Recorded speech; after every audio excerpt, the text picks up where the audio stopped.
भगत सिंह बच्चों, झारखंड की 13 अप्रैल 1919 का वो खौफनाक दिन जब दो कांग्रेस नेताओं को अरेस्ट करने के विरोध में पंजाब के अमृतसर में हजारों की तादाद में लोग जलियांवाला बाग में जमा हुए। ये लोग शांति के साथ विरोध प्रदर्शन कर रहे थे। तभी अंग्रेज जनरल रेजिनाल्ड डायर वहां पहुंचता है और अंग्रेज सैनिकों को निहत्थे मासूम लोगों पर फायरिंग का आदेश देता है। इसके बाद बंदूक की गोलियों के बीच पुरुषों, महिलाओं और बच्चों की चीखों से पूरा जलियांवाला बाग गूंजने लगता है। अंग्रेजों की बंदूकें तब तक आग उगलती रहीं जब तक कि वहां मौजूद एक भी शख्स जिंदा रहा। जनरल डायर ने जलियांवाला बाग को शमशान बना दिया। इस रक्तपात के दौरान एक 20 साल का नौजवान किसी तरह बच गया। वो लाशों के अंबार को देखकर फूट फूट कर रो रहा था।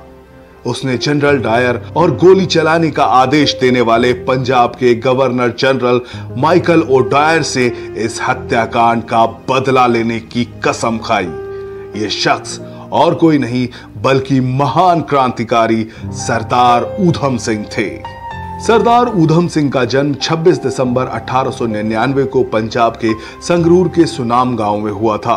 उनके पिता सरदार तेहाल सिंह रेलवे में चौकीदार थे।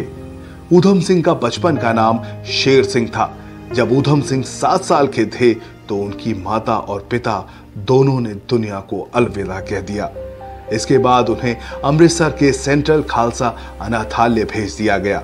इसी अनाथालय में शेर सिंह को ऊधम सिंह का नाम दिया गया। ऊधम सिंह शहीद भगत सिंह को अपना गुरु मानते थे। जब ऊधम सिंह बड़े हुए तो उन्होंने सभी धर्मों के लोगों में एकता बनाने के लिए अपना नाम बदलकर राम मोहम्मद सिंह आजाद रख लिया। साल 1918 में ऊधम सिंह ने मैट्रिक की परीक्षा पास की और 1919 में उन्होंने अनाथालय को अलविदा कह दिया और आजादी के आंदोलन में कूद पड़े। ऊधम सिंह के कानों में दिन रात जलियांवाला बाग में शहीद हुए लोगों की चीखें गूंजती रहती थीं। ऐसे में उन्होंने अपने साथियों के साथ चंदा इकट्ठा किया और अंग्रेजों से बदला लेने के लिए लंदन चले गए। लंदन पहुंचने पर पता चला कि जनरल रेजिनाल्ड डायर की ब्रेन हैमरेज से मौत हो गई। अब उन्होंने दूसरे हत्यारे जनरल माइकल ओडायर को मारने की योजना बनाई। 6 साल तक वो जनरल डायर को मारने का मौका तलाशते रहे। आखिरकार 13 मार्च 1940 को उन्हें वो मौका मिल ही गया। 13 तारीख को रॉयल सेंट्रल एशियन सोसाइटी की लंदन के कॉक्सटन हॉल में एक बैठक थी। वहां जनरल माइकल ओडायर को भी आना था। ऊधम सिंह ने अपनी बंदूक को एक मोटी सी किताब में छुपाया और वहां पहुंच गए।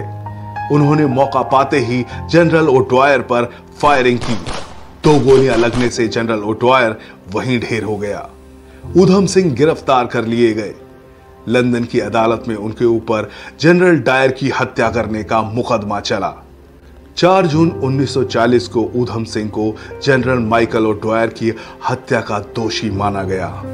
उन्हें 31 जुलाई 1940 को पेंटन विलेज जेल में फांसी दे दी गई और ऊधम सिंह सदा के लिए अमर हो गए।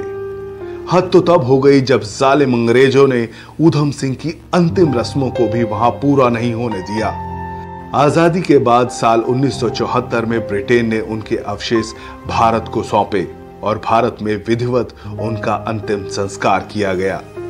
भारत का इतिहास अंग्रेजों के घर में घुसकर एक जालिम को उसके किए की सजा देने वाले सरदार ऊधम सिंह को हमेशा याद रखेगा। हम सरदार ऊधम सिंह को कोटि कोटि नमन करते हैं और उन्हें क्रांतिकारी सलाम पेश करते हैं।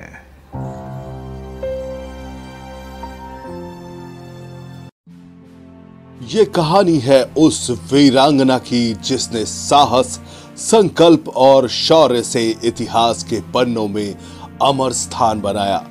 ये कहानी है झांसी की रानी लक्ष्मीबाई की, जिन्होंने कहा था, मैं अपनी झांसी नहीं दूंगी। 1828 में वाराणसी के एक ब्राह्मण परिवार में जन्मी मणिकर्णिका, जिन्हें सब प्यार से मनु कहते थे, बचपन से ही मनु असाधारण प्रतिभा की धनी थी। जब बाकी लड़कियां गुड़ियों से खेलती थी, मनु घुड़सवारी और तलवारबाजी में महारत हासिल कर रही थी। उनके पिता मोरोपंत तांबे एक बुद्धिमान व्यक्ति थे और उन्होंने मनु को पढ़ने लिखने के साथ साथ शस्त्र कला भी सिखाई। उनके अंदर बचपन से ही एक योद्धा की झलक थी।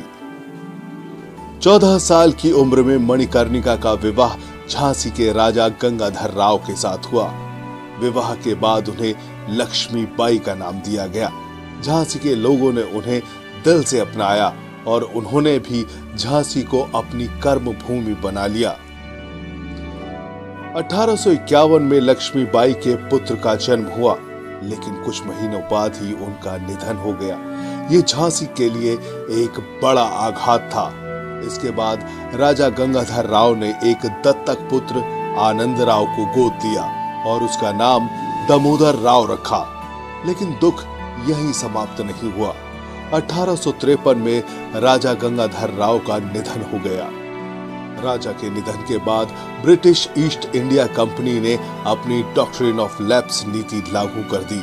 इसके तहत झांसी को ब्रिटिश साम्राज्य में मिलाने की योजना बनाई गई, लेकिन रानी लक्ष्मीबाई ने साफ कह दिया, मैं अपनी झांसी नहीं दूंगी।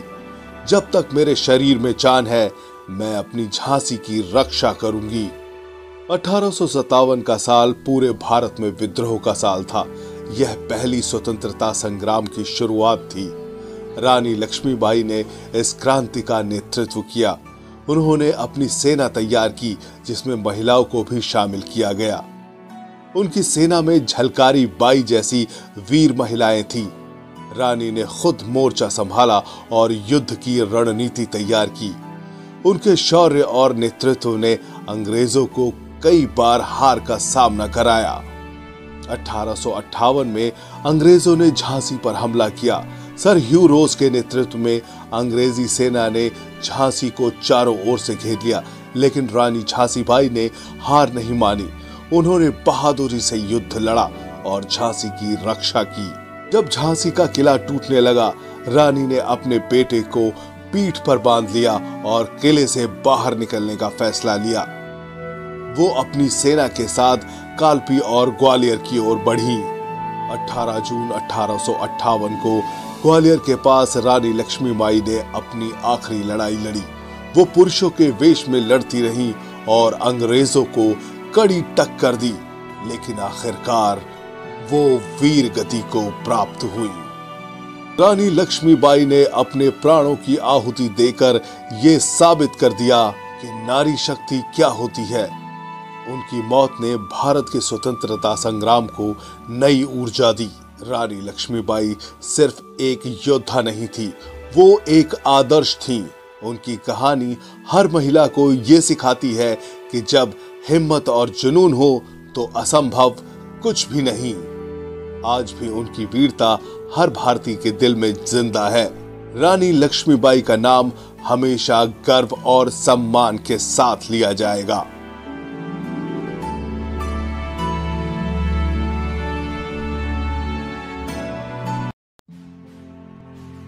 साल 1906 में बंगाल के मिदनापुर में एक मेले में एक 15 साल का लड़का अंग्रेजों के खिलाफ पर्चा बांट रहा था। वंदे मातरम नाम से बांटे जाने वाले इस पर्चे को स्वतंत्रता सेनानी सत्येंद्र नाथ बोस ने लिखा था। पर्चा बांटते वक्त लड़के को अंग्रेजों के जासूस रामचरण सेन ने देख लिया। उसने इसकी सूचना एक सिपाही को दे दी। सिपाही ने उस लड़के को पकड़ लिया। लड़के ने अंग्रेज सिपाही के मुंह पर जोर का मुक्का मारा और भाग गया। ये लड़का कोई और नहीं बल्कि युवा क्रांतिकारी खुदीराम बोस थे। जी हां, वही खुदीराम बोस जिन्हें 18 साल की छोटी सी उम्र में मुजफ्फरपुर षड्यंत्र केस में अंग्रेजों ने फांसी दी। खुदीराम बोस के क्रांतिकारी जीवन की कहानी आपके रोंगटे खड़े कर देगी। खुदीराम का जन्म 3 दिसंबर 1989 को बंगाल के मिदनापुर के हबीबपुर में हुआ था। बचपन में ही माता पिता का निधन होने के चलते उनकी बड़ी बहन ने उनका लालन पालन किया। साल 1905 में बंगाल का विभाजन होने के बाद खुदीराम बोस आजादी के आंदोलन में कूद पड़े। सत्येंद्र बोस खुदीराम बोस के क्रांतिकारी गुरु थे। खुदीराम बोस छात्र जीवन में ही जलसे और जुलूसों में जाने लगे थे और अंग्रेजी हुकूमत के खिलाफ नारे लगाने लगे थे। 9वीं क्लास के बाद उन्होंने पढ़ाई छोड़ दी और जंगे आजादी में कूद पड़े। उस दौर में एक जालिम अंग्रेज जज हुआ करता था, डगलस किंग्सफोर्ड, जो भारतीय क्रांतिकारियों को भयानक सजाएं देता था। 15 साल की उम्र में उसने खुदीराम बोस को 15 कोड़े मारने की सजा दी थी। किंग्सफोर्ड से परेशान भारतीय क्रांतिकारियों ने एकजुट होकर उसकी हत्या का प्लान बनाया और उसकी जिम्मेदारी खुदीराम बोस और प्रफुल्ल चंद्र चाकी को दी गई। इसकी सूचना मिलने पर डर के मारे किंग्सफोर्ड ने अपना ट्रांसफर बंगाल से बिहार करा लिया। ऐसे में दोनों क्रांतिकारी बिहार के मुजफ्फरपुर जिले पहुंचे और मौका देखकर उन्होंने किंग्सफोर्ड की बग्घी पर बम फेंक दिया, मगर अफसोस बग्घी में किंग्सफोर्ड नहीं था। इस हमले में दूसरे अंग्रेज अधिकारी की पत्नी की मौत हो गई। इसके बाद पुलिस इन दोनों के पीछे पड़ गई। वैली रेलवे स्टेशन पर पुलिस ने खुदीराम बोस को गिरफ्तार कर लिया, जबकि मोकामा रेलवे स्टेशन पर खुद को पुलिस से घिरा पाकर प्रफुल्ल चंद्र चाकी ने अपने आप को गोली मार ली और शहीद हो गए। खुदीराम पर अंग्रेजों की अदालत में केस चला। जज कॉर्नडॉफ ने खुदीराम से पूछा, तुम बम बनाना जानते हो? उन्होंने कहा, मेरे वकील ने कहा है कि मैं अभी कम उम्र हूं, मैं बम नहीं बना सकता हूं। जज साहब, आप मेरे साथ चलो, मैं आपको भी बम बनाना सिखा दूंगा। यह सुनकर जज कॉर्नडॉफ हिल गया और उसने फांसी की सजा का ऐलान कर दिया। 11 अगस्त 1908 को खुदीराम बोस को मुजफ्फरपुर जेल में फांसी की सजा दी गई। जब खुदीराम को फांसी की सजा दी गई तो उनकी उम्र 18 साल 8 महीने और 8 दिन थी। खुदीराम की शहादत से पूरा देश दर्द से कर रहा उठा। तमाम जगहों पर विरोध प्रदर्शन हुए और लोगों ने शोक मनाया। खुदीराम की शहादत आज भी हमारे दिल में देशभक्ति की भावना भर देती है। उनके बलिदान को हम कोटि कोटि नमन करते हैं। आने वाली पुश्तें हमेशा खुदीराम बोस की शहादत की ऋणी रहेंगी।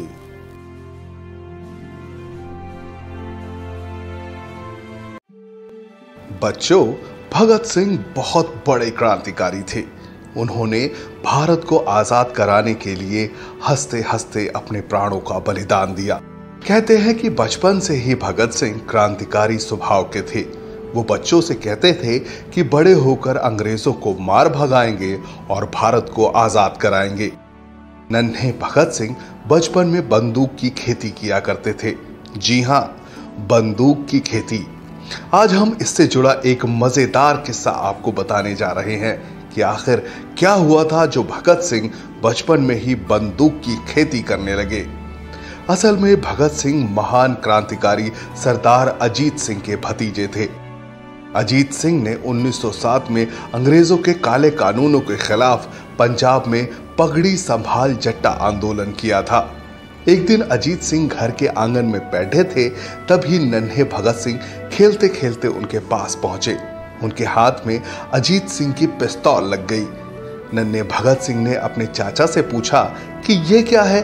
चाचा अजीत सिंह ने बताया कि ये पिस्तौल है। नन्हे भगत सिंह ने कौतूहल से पूछा कि इससे क्या होता है। चाचा अजीत सिंह ने बताया कि इससे अंग्रेज भगाए जाते हैं और पिस्तौल को देखकर अंग्रेज दुम दबाकर भाग जाता है।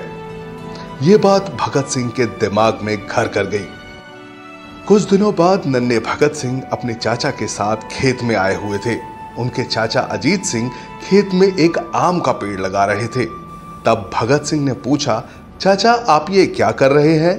तो भगत सिंह के चाचा ने बताया कि मैं आम का पेड़ लगा रहा हूं। जमीन में आम की गुठली बोने से आम का पौधा निकलेगा, फिर वो पौधा बड़ा होकर पेड़ बन जाएगा और फिर बहुत सारे आम लगेंगे। यह सुनकर भगत सिंह भागते हुए घर में आए और उन्होंने दराज में रखी चाचा की बंदूक निकाल ली और वापस खेत में पहुंचे। उन्होंने खेत में गड्ढा खोदना शुरू किया। ये देखकर उनके चाचा अजीत सिंह अचरज में पड़ गए। उन्होंने भगत सिंह से पूछा कि वो क्या कर रहा है। इस पर भगत सिंह ने दृढ़ता से जवाब दिया, मैं बंदूक की फसल उगा रहा हूं। इस एक बंदूक से बहुत सारी बंदूकें पैदा होंगी और इन बंदूकों से हम अंग्रेजों को भगा देंगे। और भारत माता को आजाद कराएंगे। यह सुनकर भगत सिंह के चाचा सरदार अजीत सिंह जोर से हंसने लगे। उस वक्त तो ये बात रफा दफा हो गई, लेकिन बड़े होकर भगत सिंह ने अंग्रेजों को नाको चने चबवा दिया और भारत माता को गुलामी की जंजीरों से आजाद कराने के लिए अपना सब कुछ न्यौछावर कर दिया। तो बच्चों, ऐसे थे शहीद आजम भगत सिंह। बचपन में ही उन्होंने अपने जोश, जुनून, जज्बा और तेवर दिखा दिए थे। तो चलिए हम भी कसम खाते हैं कि भारत माता की सेवा में अपना तन, मन और धन सब कुछ लगा देंगे, गरीबों और मजदूरों की सेवा करेंगे। आपको नन्हे भगत सिंह की ये कहानी कैसी लगी हमें जरूर बताएं। इस वीडियो को लाइक, शेयर और सब्सक्राइब करें। जल्द ही मिलते हैं एक और दिलचस्प कहानी के साथ। बच्चों, आज हम आपके लिए लेकर आए हैं महान क्रांतिकारी अशफाक उल्लाह खां की कहानी। ये उस दौर की बात है जब भारत आजाद नहीं हुआ था। बालक अशफाक उल्लाह खां के अंदर देशभक्ति की भावना कूट कूट कर भरी थी। अशफाक देश प्रेम से लबरेज शायरी और कविताएं लिखकर लोगों के अंदर देश को आजाद कराने का जज्बा पैदा कर रहे थे। अशफाक छुप छुप कर क्रांतिकारियों की मदद भी किया करते थे। अशफाक की अम्मी बेटे को देशभक्ति के रंग में रंगे देखकर बहुत खुश होती थी, लेकिन उन्हें यह डर भी था कि अगर किसी दिन अशफाक पकड़े गए तो क्या वो अंग्रेजों के जुल्म बर्दाश्त कर पाएंगे। एक दिन अशफाक की अम्मी ने अशफाक से यह बात कही तो अशफाक ने जवाब दिया, अम्मी आप बिल्कुल बेफिक्र रहिए, अंग्रेज मुझे फांसी पर भी चढ़ा देंगे तो मेरे मुंह से कोई राज नहीं उगलवा पाएंगे। इस पर अशफाक की मां ने कहा कि मैं तेरा इम्तिहान लूंगी। अशफाक की अम्मी ने एक दिया जलाया और कहा कि इस पर अपनी हथेली रख। अम्मी की बात सुनकर अशफाक ने झट से जलते हुए दिए की लौ पर अपना हाथ रख दिया। दिए की लौ की आग से अशफाक का हाथ जलने लगा, लेकिन उनके मुंह से उफ तक न निकली। अशफाक की अम्मी अपने लाडले की हथेली जलते देख रोने लगी, लेकिन अशफाक ने अपना हाथ नहीं हटाया। आखिरकार अम्मी ने फूंक मारकर दिए को बुझा दिया और अपने लाल को सीने से लगा लिया। अम्मी ने अशफाक को दुआएं देते हुए कहा कि जाओ और हिंदुस्तान को आजाद कराकर ही दम लेना। मां का आशीर्वाद पाने के बाद अशफाक दुगनी ताकत से भारत मां को गुलामी की जंजीरों से आजाद कराने के काम में जुट गए। अशफाक उल्लाह खां कहा करते थे, हे मातृभूमि तेरी सेवा किया करूंगा, फांसी मिले मुझे या हो जन्म कैद मेरी, बंसी बजा बजा कर तेरा भजन करूंगा। आगे चलकर काकोरी केस में महान क्रांतिकारी अशफाक उल्लाह खां को अंग्रेजों ने फांसी की सजा सुनाई। जब उन्हें फांसी के लिए ले जाया जा रहा था तो वे ऐसे खुश नजर आ रहे थे जैसे उन्होंने अपनी मां से किया वादा पूरा किया हो। अशफाक ने फांसी के फंदे को चूमकर भारत माता के चरणों में अपने प्राणों का सर्वोच्च बलिदान दिया। दोस्तों, अशफाक उल्लाह खां की कुर्बानी हमें ये प्रेरणा देती है कि हमें अपने देश और देशवासियों की सेवा के लिए अपना तन, मन और धन सब कुछ लगा देना चाहिए।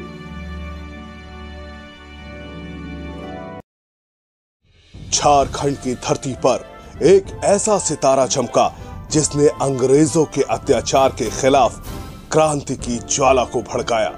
वो शख्स कोई और नहीं था बल्कि बिरसा मुंडा थे, एक आदिवासी योद्धा, एक समाज सुधारक और एक ऐसा क्रांतिकारी जिनके नाम से अंग्रेजों की नींदें उड़ जाती थी, जिन्होंने नारा दिया ऊल गुलान। ऊल गुलान मतलब महाविद्रोह।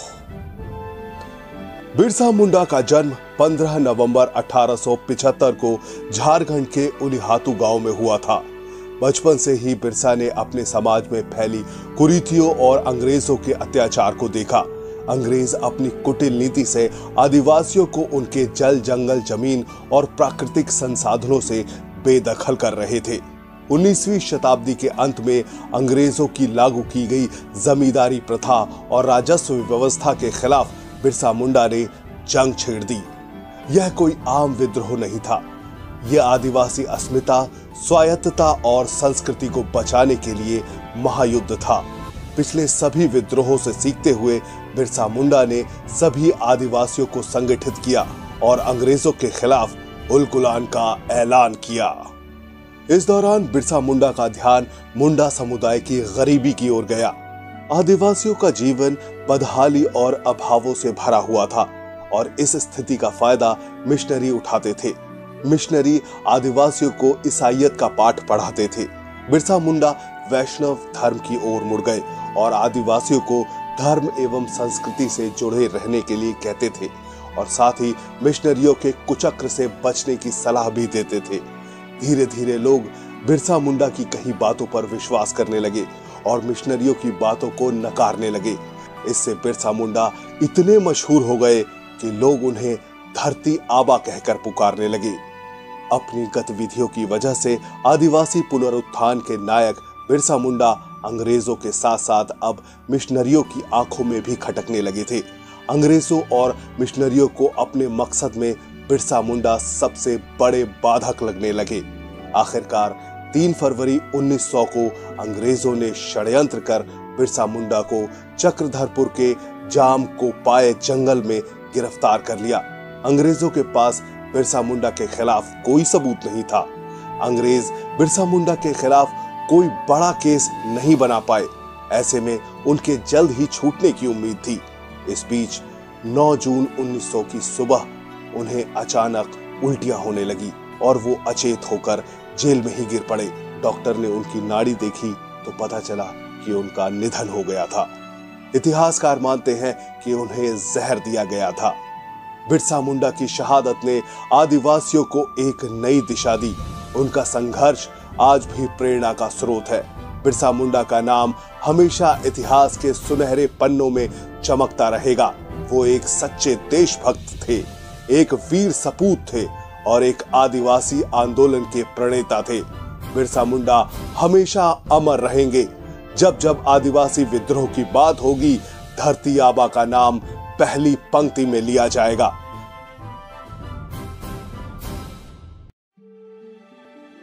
बच्चों, आज हम आपको सुनाने जा रहे हैं उस युवा महापुरुष की कहानी जिसे शहीद आजम भगत सिंह अपना आदर्श मानते थे। हम बात कर रहे हैं महान क्रांतिकारी करतार सिंह सराभा की, जिन्होंने 19 साल की छोटी सी उम्र में भारत की आजादी के लिए फांसी के फंदे को हंसते हंसते चूमा। करतार सिंह बचपन से ही बड़े क्रांतिकारी थे। उनके विद्रोही स्वभाव को देखते हुए उनके दोस्त उन्हें अफलातून कहकर बुलाते थे। करतार सिंह ने मैट्रिक की पढ़ाई कटक के रेवनशॉ कॉलेजिएट से पूरी की। आगे की शिक्षा के लिए जब वो अमेरिका गए तो वहां उन्हें रंग भेद का सामना करना पड़ा। उनके साथ अपमानजनक बर्ताव हुआ। सैन फ्रांसिस्को एयरपोर्ट पर इमिग्रेशन के अधिकारी ने उनसे बुरे बुरे सवाल किए। वहां गोरे लोग भारतीयों का मजाक उड़ाते थे और उनकी बेइज्जती करते थे। गोरे अमरीकी भारतीयों को डैम हिंदू या ब्लैक कुली कहकर बुलाते थे। इस बात का करतार सिंह के मन पर बहुत बुरा प्रभाव पड़ा। वो जानते थे भारत गोरों का गुलाम है, इसलिए भारतीयों के साथ ऐसी बदतमीजियां होती हैं। ऐसे में उन्होंने देश को आजाद कराने का संकल्प लिया। अमेरिका में उन्होंने देखा कि जब 4 जुलाई को अमेरिकी स्वतंत्रता दिवस मनाया जाता है तो गोरे बहुत खुश होते हैं। तो उन्होंने सोचा कि जब भारत भी आजाद हो जाएगा तो हमारे देश के लोग उत्सव मनाया करेंगे। आजादी का सपना अपनी आंखों में लेकर करतार सिंह लाला हरदयाल, सोहन सिंह और पांडुरंग सदाशिव से मिले। इसके बाद 15 जुलाई 1913 को उन्होंने गदर पार्टी की नींव रखी। इस पार्टी का लक्ष्य था अंग्रेजों को भारत से खदेड़ना। गदर पार्टी ने सैन फ्रांसिस्को में प्रिंटिंग प्रेस खोली। 1 नवंबर 1913 को उर्दू में द गदर नाम का अखबार छपा। छोटी सी उम्र में आजादी के लिए करतार के संघर्ष को देखते हुए लोग उन्हें बाल जर्नैल कहकर पुकारते थे। जब पहला विश्व युद्ध शुरू हुआ तो गदर पार्टी के तमाम सदस्य भारत को आजाद कराने के लिए अमेरिका से भारत लौट आए। उन्होंने अंग्रेजों की फौज में काम करने वाले सिख सिपाहियों में विद्रोह की चिंगारी फूंकना शुरू किया। गदर पार्टी के लोग 100 किलोमीटर साइकिल चलाकर जाते थे और सिख सिपाहियों को समझाते थे। गदर पार्टी फिरोजपुर कैंट में मियां मीर को बंदी बनाने के बाद विद्रोह छेड़ने वाली थी। इस बात की खबर अंग्रेजों को लग गई। अंग्रेजों ने गदर पार्टी के सदस्यों को गिरफ्तार करना शुरू कर दिया। हालांकि करतार सिंह बच निकले और पेशावर चले गए, पर ज्यादा दिन तक वो आजादी की लड़ाई से दूर नहीं रह सके। उन्होंने लौटकर फिर से संघर्ष करने का निश्चय किया। वो जैसे ही लौटे, अंग्रेजों ने उन्हें गिरफ्तार कर लिया। गदर पार्टी के सदस्यों पर इंडिया डिफेंस एक्ट 1915 के तहत मुकदमे चलाए गए। इस केस के वक्त करतार सिंह सराभा की उम्र सिर्फ 18.5 साल थी। सुनवाई के दौरान अंग्रेज जज ने करतार से कहा कि तुम्हें डर नहीं लगता? इस पर करतार सिंह सराभा ने जवाब दिया, आप मुझे मृत्युदंड देंगे और क्या? मेरे गुनाहों के लिए अगर मृत्युदंड या उम्र कैद में से मुझे किसी एक को चुनना पड़ा तो मैं फांसी चुनूंगा, ताकि फिर से एक बार जन्म ले सकूं और हिंदुस्तान की आजादी की लड़ाई को फिर से लड़ सकूं। जब तक भारत आजाद नहीं होता, मैं बार बार जन्म लूंगा और फांसी पर झूलता रहूंगा। अगर मैं औरत के रूप में पैदा हुआ तो मैं अपने बच्चों को क्रांतिकारी बनाऊंगा। यह सुनकर अंग्रेज जज सन्न रह गया। उसने करतार सिंह सराभा को फांसी का ऐलान किया। 19 साल की छोटी सी उम्र में करतार सिंह सराभा ने भारत को आजाद कराने के लिए अपने प्राणों का सर्वोच्च बलिदान दिया। करतार सिंह तो चले गए, लेकिन उनकी कुर्बानी से भगत सिंह जैसे शहीद आजम का जन्म हुआ। भारत के असंख्य नौजवान करतार सिंह के बलिदान से प्रेरणा लेकर आजादी की लड़ाई में कूद पड़े। उनकी कुर्बानी की महक आज भी भारत की हवा में खुशबू बनकर उड़ रही है। हम करतार सिंह सराभा के चरणों में पुष्पांजलि अर्पित करते हैं और उन्हें क्रांतिकारी सलाम पेश करते हैं।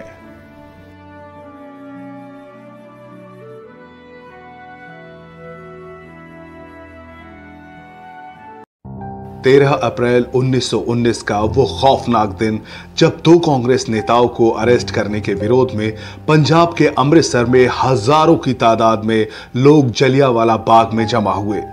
ये लोग शांति के साथ विरोध प्रदर्शन कर रहे थे। तभी अंग्रेज जनरल रेजिनाल्ड डायर वहां पहुंचता है और अंग्रेज सैनिकों को निहत्थे मासूम लोगों पर फायरिंग का आदेश देता है। इसके बाद बंदूक की गोलियों के बीच पुरुषों, महिलाओं और बच्चों की चीखों से पूरा जलियांवाला बाग गूंजने लगता है। अंग्रेजों की बंदूकें तब तक आग उगलती रहीं जब तक कि वहां मौजूद एक भी शख्स जिंदा रहा। जनरल डायर ने जलियांवाला बाग को शमशान बना दिया। इस रक्तपात के दौरान एक 20 साल का नौजवान किसी तरह बच गया। वो लाशों के अंबार को देखकर फूट फूट कर रो रहा था। उसने जनरल डायर और गोली चलाने का आदेश देने वाले पंजाब के गवर्नर जनरल माइकल ओडायर से इस हत्याकांड का बदला लेने की कसम खाई। यह शख्स और कोई नहीं बल्कि महान क्रांतिकारी सरदार ऊधम सिंह थे। सरदार ऊधम सिंह का जन्म 26 दिसंबर 1899 को पंजाब के संगरूर के सुनाम गांव में हुआ था। उनके पिता सरदार तेहाल सिंह रेलवे में चौकीदार थे। ऊधम सिंह का बचपन का नाम शेर सिंह था। जब ऊधम सिंह 7 साल के थे तो उनकी माता और पिता दोनों ने दुनिया को अलविदा कह दिया। इसके बाद उन्हें अमृतसर के सेंट्रल खालसा अनाथालय भेज दिया गया। इसी अनाथालय में शेर सिंह को ऊधम सिंह का नाम दिया गया। ऊधम सिंह शहीद भगत सिंह को अपना गुरु मानते थे। जब ऊधम सिंह बड़े हुए तो उन्होंने सभी धर्मों के लोगों में एकता बनाने के लिए अपना नाम बदलकर राम मोहम्मद सिंह आजाद रख लिया। साल 1918 में ऊधम सिंह ने मैट्रिक की परीक्षा पास की और 1919 में उन्होंने अनाथालय को अलविदा कह दिया और आजादी के आंदोलन में कूद पड़े। ऊधम सिंह के कानों में दिन रात जलियांवाला बाग में शहीद हुए लोगों की चीखें गूंजती रहती थीं। ऐसे में उन्होंने अपने साथियों के साथ चंदा इकट्ठा किया और अंग्रेजों से बदला लेने के लिए लंदन चले गए। लंदन पहुंचने पर पता चला कि जनरल रेजिनाल्ड डायर की ब्रेन हैमरेज से मौत हो गई। अब उन्होंने दूसरे हत्यारे जनरल माइकल ओडायर को मारने की योजना बनाई। 6 साल तक वो जनरल डायर को मारने का मौका तलाशते रहे। आखिरकार 13 मार्च 1940 को उन्हें वो मौका मिल ही गया। 13 तारीख को रॉयल सेंट्रल एशियन सोसाइटी की लंदन के कॉक्सटन हॉल में एक बैठक थी। वहां जनरल माइकल ओडायर को भी आना था। ऊधम सिंह ने अपनी बंदूक को एक मोटी सी किताब में छुपाया और वहां पहुंच गए। उन्होंने मौका पाते ही जनरल ओडवायर पर फायरिंग की। 2 गोलियां लगने से जनरल ओडवायर वहीं ढेर हो गया। ऊधम सिंह गिरफ्तार कर लिए गए। लंदन की अदालत में उनके ऊपर जनरल डायर की हत्या करने का मुकदमा चला। 4 जून 1940 को ऊधम सिंह को जनरल माइकल ओडवायर की हत्या का दोषी माना गया। उन्हें 31 जुलाई 1940 को पेंटन विलेज जेल में फांसी दे दी गई और ऊधम सिंह सदा के लिए अमर हो गए। हद तो तब हो गई जब जालिम अंग्रेजों ने ऊधम सिंह की अंतिम रस्मों को भी वहां पूरा नहीं होने दिया। आजादी के बाद साल 1974 में ब्रिटेन ने उनके अवशेष भारत को सौंपे और भारत में विधिवत उनका अंतिम संस्कार किया गया। भारत का इतिहास अंग्रेजों के घर में घुसकर एक जालिम को उसके किए की सजा देने वाले सरदार ऊधम सिंह को हमेशा याद रखेगा। हम सरदार ऊधम सिंह को कोटि कोटि नमन करते हैं और उन्हें क्रांतिकारी सलाम पेश करते हैं।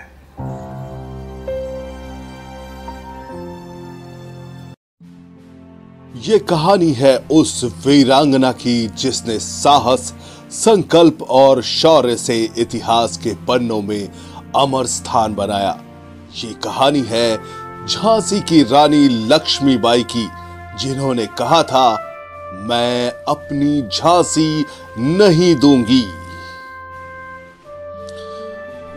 1828 में वाराणसी के एक ब्राह्मण परिवार में जन्मी मणिकर्णिका, जिन्हें सब प्यार से मनु कहते थे। बचपन से ही मनु असाधारण प्रतिभा की धनी थी। जब बाकी लड़कियां गुड़ियों से खेलती थी, मनु घुड़सवारी और तलवारबाजी में महारत हासिल कर रही थी। उनके पिता मोरोपंत तांबे एक बुद्धिमान व्यक्ति थे और उन्होंने मनु को पढ़ने लिखने के साथ साथ शस्त्र कला भी सिखाई। उनके अंदर बचपन से ही एक योद्धा की झलक थी। 14 साल की उम्र में मणिकर्णिका का विवाह झांसी के राजा गंगाधर राव के साथ हुआ। विवाह के बाद उन्हें लक्ष्मीबाई का नाम दिया गया। झांसी के लोगों ने उन्हें दिल से अपनाया और उन्होंने भी झांसी को अपनी कर्म भूमि बना लिया। 1851 में लक्ष्मीबाई के पुत्र का जन्म हुआ, लेकिन कुछ महीनों बाद ही उनका निधन हो गया। ये झांसी के लिए एक बड़ा आघात था। इसके बाद राजा गंगाधर राव ने एक दत्तक पुत्र आनंद राव को गोद दिया और उसका नाम दामोदर राव रखा। लेकिन दुख यहीं समाप्त नहीं हुआ। 1853 में राजा गंगाधर राव का निधन हो गया। राजा के निधन के बाद ब्रिटिश ईस्ट इंडिया कंपनी ने अपनी डॉक्ट्रिन ऑफ लैप्स नीति लागू कर दी। इसके तहत झांसी को ब्रिटिश साम्राज्य में मिलाने की योजना बनाई गई, लेकिन रानी लक्ष्मीबाई ने साफ कह दिया, मैं अपनी झांसी नहीं दूंगी। जब तक मेरे शरीर में जान है, मैं अपनी झांसी की रक्षा करूंगी। 1857 का साल पूरे भारत में विद्रोह का साल था। यह पहली स्वतंत्रता संग्राम की शुरुआत थी। रानी लक्ष्मीबाई ने इस क्रांति का नेतृत्व किया। उन्होंने अपनी सेना तैयार की, जिसमें महिलाओं को भी शामिल किया गया। उनकी सेना में झलकारी बाई जैसी वीर महिलाएं थीं। रानी ने खुद मोर्चा संभाला और युद्ध की रणनीति तैयार की। उनके शौर्य और नेतृत्व ने अंग्रेजों को कई बार हार का सामना कराया। 1858 में अंग्रेजों ने झांसी पर हमला किया। सर ह्यू रोज के नेतृत्व में अंग्रेजी सेना ने झांसी को चारों ओर से घेर लिया, लेकिन रानी झांसीबाई ने हार नहीं मानी। उन्होंने बहादुरी से युद्ध लड़ा और झांसी की रक्षा की।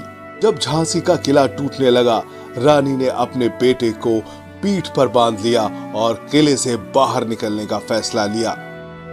वो अपनी सेना के साथ कालपी और ग्वालियर की ओर बढ़ी। 18 जून 1858 को ग्वालियर के पास रानी लक्ष्मीबाई ने अपनी आखिरी लड़ाई लड़ी। वो पुरुषों के वेश में लड़ती रही और अंग्रेजों को कड़ी टक्कर दी, लेकिन आखिरकार वो वीर गति को प्राप्त हुई। रानी लक्ष्मीबाई ने अपने प्राणों की आहुति देकर ये साबित कर दिया कि नारी शक्ति क्या होती है। उनकी मौत ने भारत के स्वतंत्रता संग्राम को नई ऊर्जा दी। रानी लक्ष्मीबाई सिर्फ एक योद्धा नहीं थी, वो एक आदर्श थी। उनकी कहानी हर महिला को ये सिखाती है कि जब हिम्मत और जुनून हो तो असंभव कुछ भी नहीं। आज भी उनकी वीरता हर भारतीय के दिल में जिंदा है। रानी लक्ष्मीबाई का नाम हमेशा गर्व और सम्मान के साथ लिया जाएगा।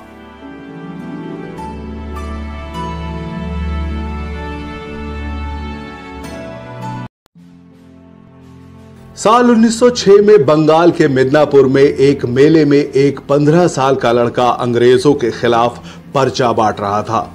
वंदे मातरम नाम से बांटे जाने वाले इस पर्चे को स्वतंत्रता सेनानी सत्येंद्र नाथ बोस ने लिखा था। पर्चा बांटते वक्त लड़के को अंग्रेजों के जासूस रामचरण सेन ने देख लिया। उसने इसकी सूचना एक सिपाही को दे दी। सिपाही ने उस लड़के को पकड़ लिया। लड़के ने अंग्रेज सिपाही के मुंह पर जोर का मुक्का मारा और भाग गया।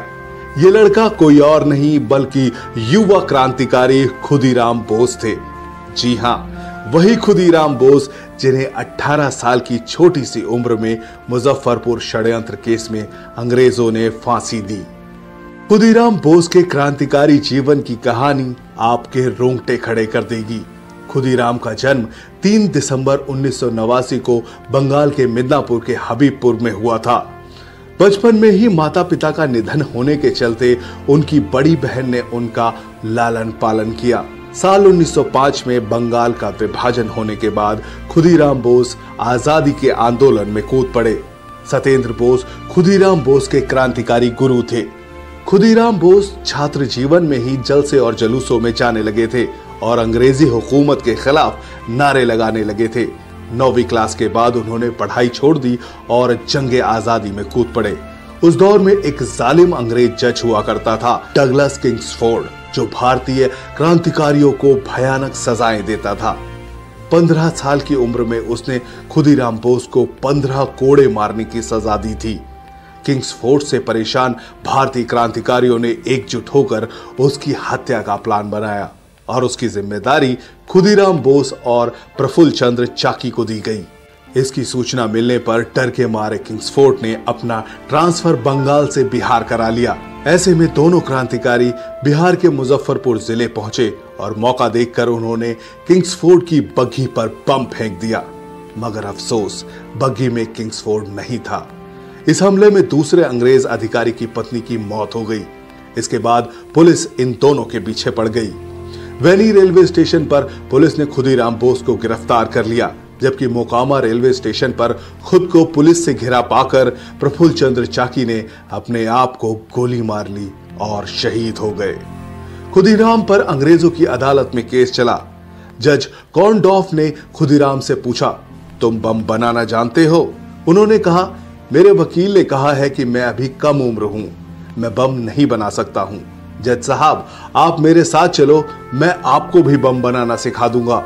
यह सुनकर जज कॉर्नडॉफ हिल गया और उसने फांसी की सजा का ऐलान कर दिया। 11 अगस्त 1908 को खुदीराम बोस को मुजफ्फरपुर जेल में फांसी की सजा दी गई। जब खुदीराम को फांसी की सजा दी गई तो उनकी उम्र 18 साल 8 महीने और 8 दिन थी। खुदीराम की शहादत से पूरा देश दर्द से कर रहा उठा। तमाम जगहों पर विरोध प्रदर्शन हुए और लोगों ने शोक मनाया। खुदीराम की शहादत आज भी हमारे दिल में देशभक्ति की भावना भर देती है। उनके बलिदान को हम कोटि कोटि नमन करते हैं।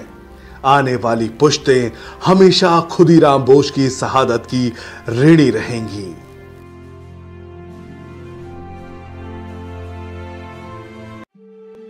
बच्चों, भगत सिंह बहुत बड़े क्रांतिकारी थे। उन्होंने भारत को आजाद कराने के लिए हंसते हंसते अपने प्राणों का बलिदान दिया। कहते हैं कि बचपन से ही भगत सिंह क्रांतिकारी स्वभाव के थे। वो बच्चों से कहते थे कि बड़े होकर अंग्रेजों को मार भगाएंगे और भारत को आजाद कराएंगे। नन्हे भगत सिंह बचपन में बंदूक की खेती किया करते थे। जी हां, बंदूक की खेती।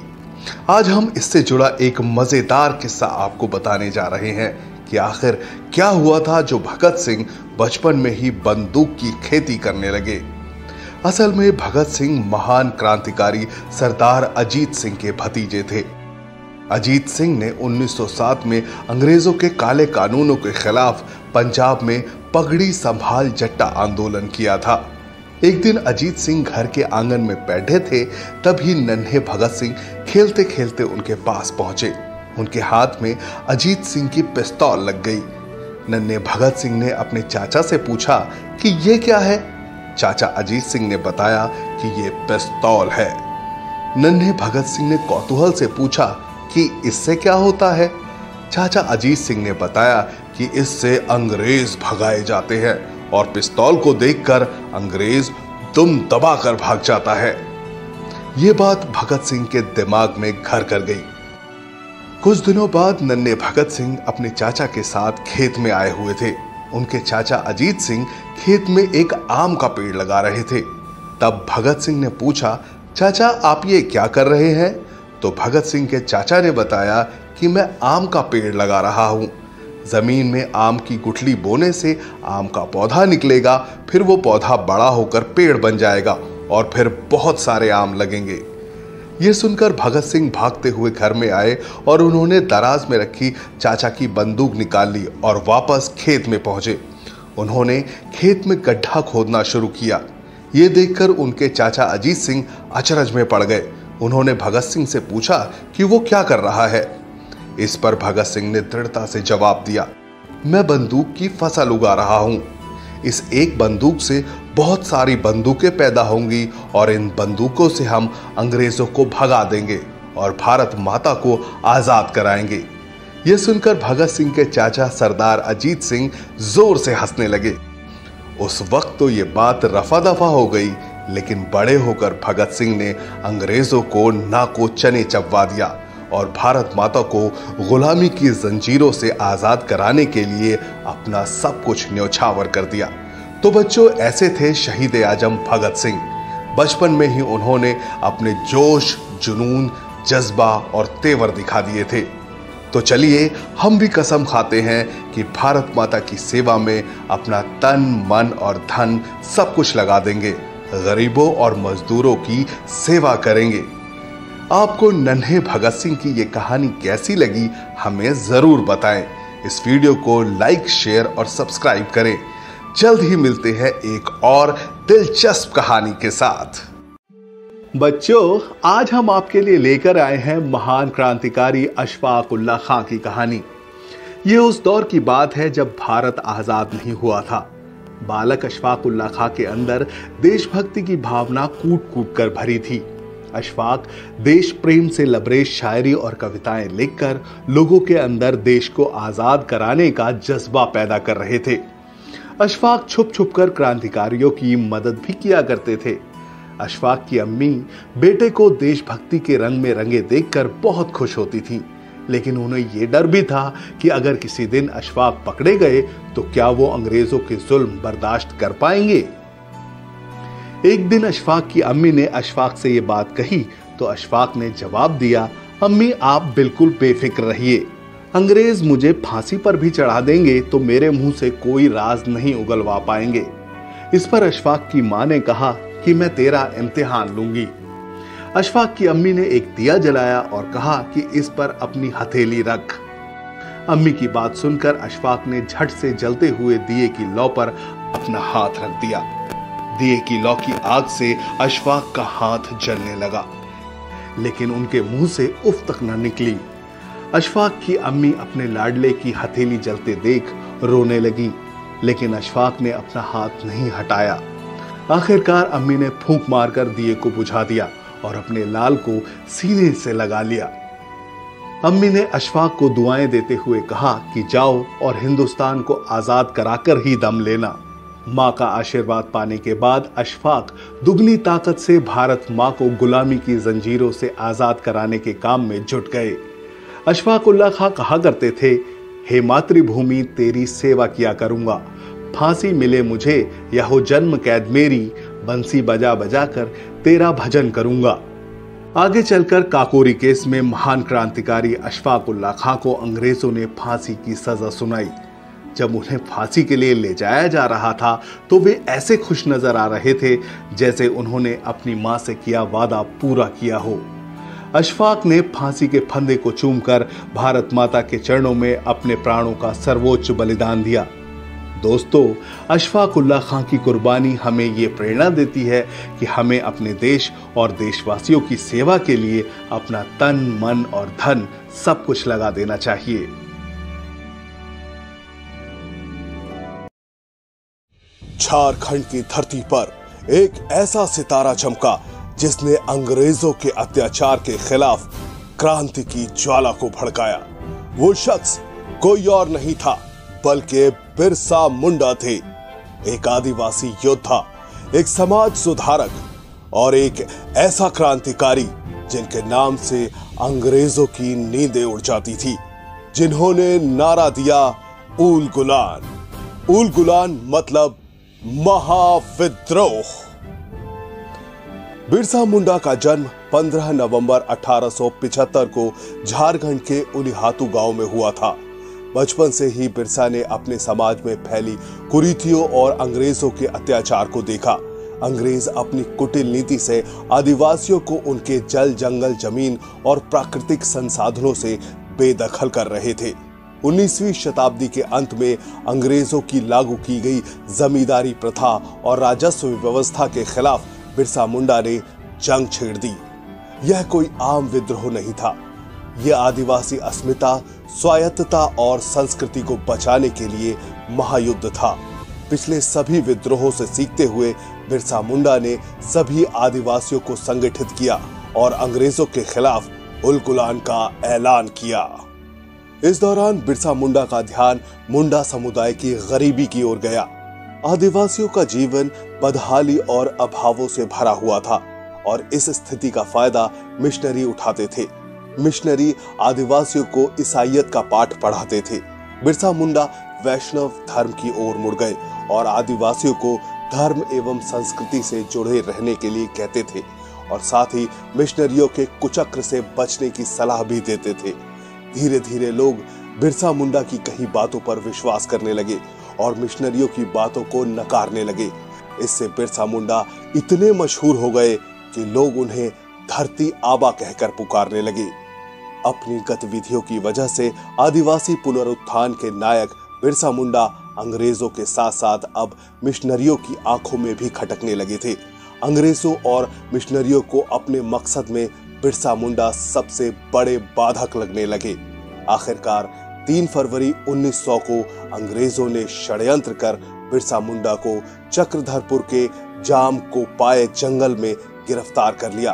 अंग्रेजों के पास बिरसा मुंडा के खिलाफ कोई सबूत नहीं था। अंग्रेज बिरसा मुंडा के खिलाफ कोई बड़ा केस नहीं बना पाए। ऐसे में उनके जल्द ही छूटने की उम्मीद थी। इस बीच 9 जून 1900 की सुबह उन्हें अचानक उल्टियां होने लगी और वो अचेत होकर जेल में ही गिर पड़े।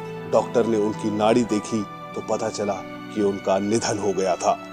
इतिहासकार मानते हैं कि उन्हें जहर दिया गया था। बिरसा मुंडा की शहादत ने आदिवासियों को एक नई दिशा दी। उनका संघर्ष आज भी प्रेरणा का स्रोत है। बिरसा मुंडा का नाम हमेशा इतिहास के सुनहरे पन्नों में चमकता रहेगा।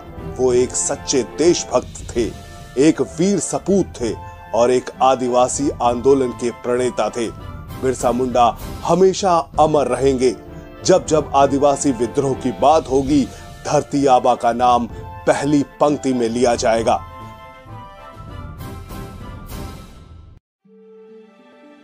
बच्चों, आज हम आपको सुनाने जा रहे हैं उस युवा महापुरुष की कहानी जिसे शहीद आजम भगत सिंह अपना आदर्श मानते थे। हम बात कर रहे हैं महान क्रांतिकारी करतार सिंह सराभा की, जिन्होंने 19 साल की छोटी सी उम्र में भारत की आजादी के लिए फांसी के फंदे को हंसते हंसते चूमा। करतार सिंह बचपन से ही बड़े क्रांतिकारी थे। उनके विद्रोही स्वभाव को देखते हुए उनके दोस्त उन्हें अफलातून कहकर बुलाते थे। करतार सिंह ने मैट्रिक की पढ़ाई कटक के रेवनशॉ कॉलेजिएट से पूरी की। आगे की शिक्षा के लिए जब वो अमेरिका गए तो वहां उन्हें रंग भेद का सामना करना पड़ा। उनके साथ अपमानजनक बर्ताव हुआ। सैन फ्रांसिस्को एयरपोर्ट पर इमिग्रेशन के अधिकारी ने उनसे बुरे बुरे सवाल किए।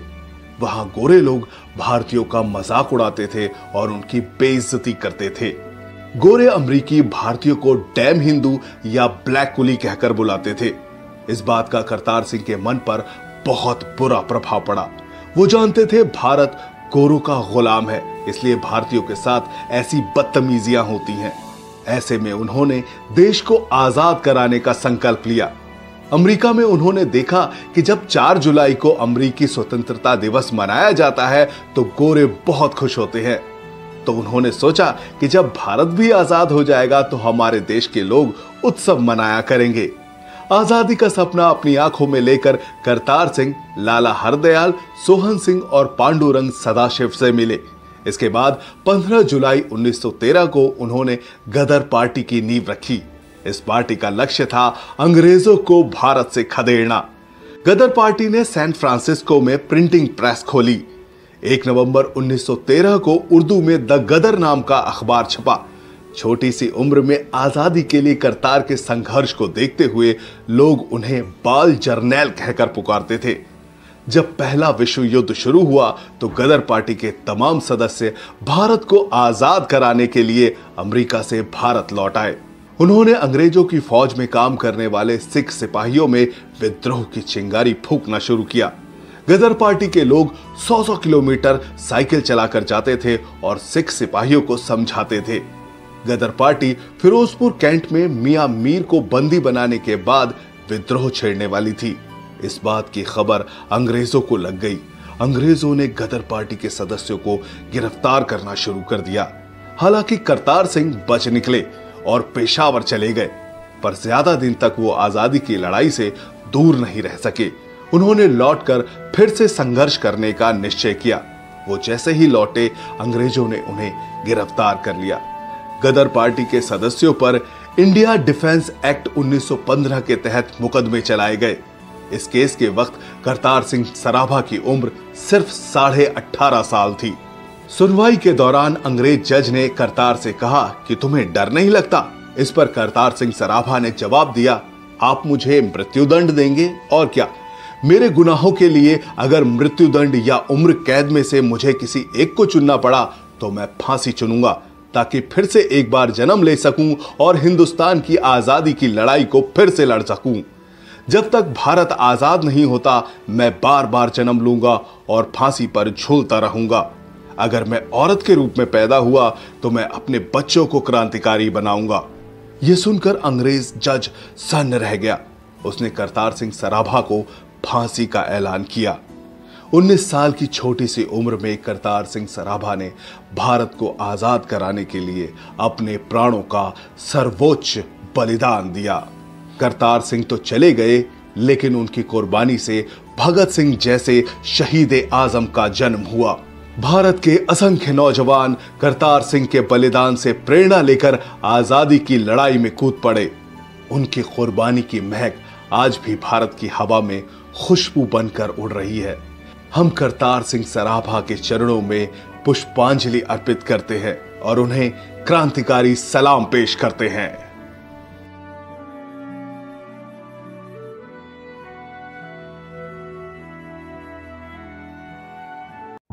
13 अप्रैल 1919 का वो खौफनाक दिन जब 2 कांग्रेस नेताओं को अरेस्ट करने के विरोध में पंजाब के अमृतसर में हजारों की तादाद में लोग जलियांवाला बाग में जमा हुए। ये लोग शांति के साथ विरोध प्रदर्शन कर रहे थे। तभी अंग्रेज जनरल रेजिनाल्ड डायर वहां पहुंचता है और अंग्रेज सैनिकों को निहत्थे मासूम लोगों पर फायरिंग का आदेश देता है।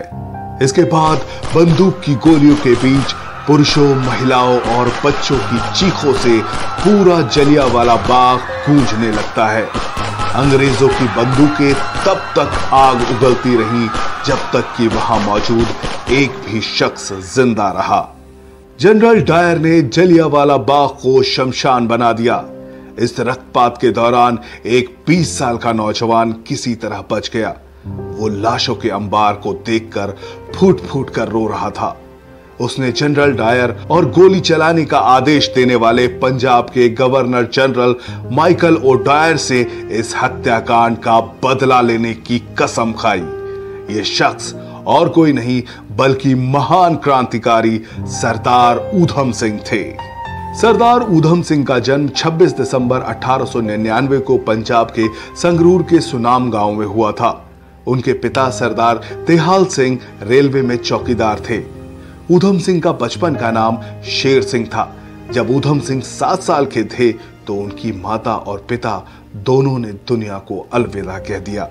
इसके बाद उन्हें अमृतसर के सेंट्रल खालसा अनाथालय भेज दिया गया। इसी अनाथालय में शेर सिंह को ऊधम सिंह का नाम दिया गया। ऊधम सिंह शहीद भगत सिंह को अपना गुरु मानते थे। जब ऊधम सिंह बड़े हुए तो उन्होंने सभी धर्मों के लोगों में एकता बनाने के लिए अपना नाम बदलकर राम मोहम्मद सिंह आजाद रख लिया।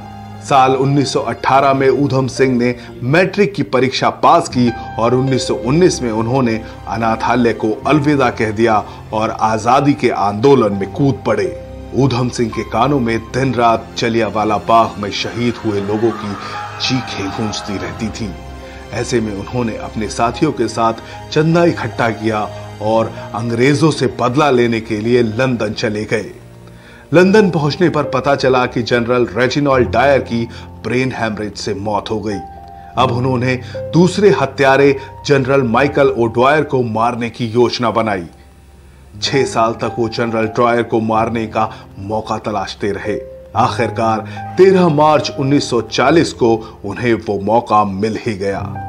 13 तारीख को रॉयल सेंट्रल एशियन सोसाइटी की लंदन के कॉक्सटन हॉल में एक बैठक थी। वहां जनरल माइकल ओडायर को भी आना था। ऊधम सिंह ने अपनी बंदूक को एक मोटी सी किताब में छुपाया और वहां पहुंच गए।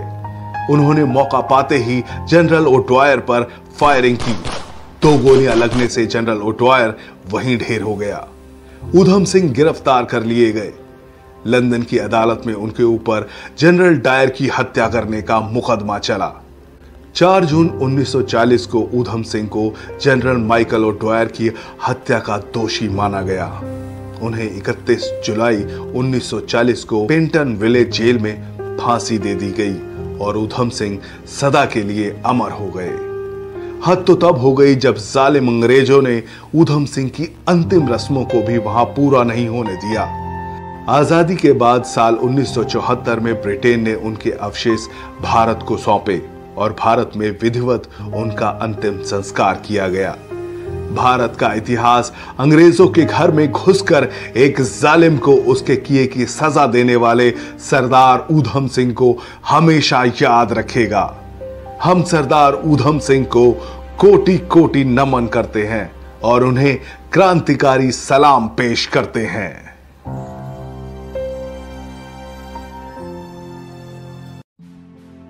ये कहानी है उस वीरांगना की जिसने साहस, संकल्प और शौर्य से इतिहास के पन्नों में अमर स्थान बनाया।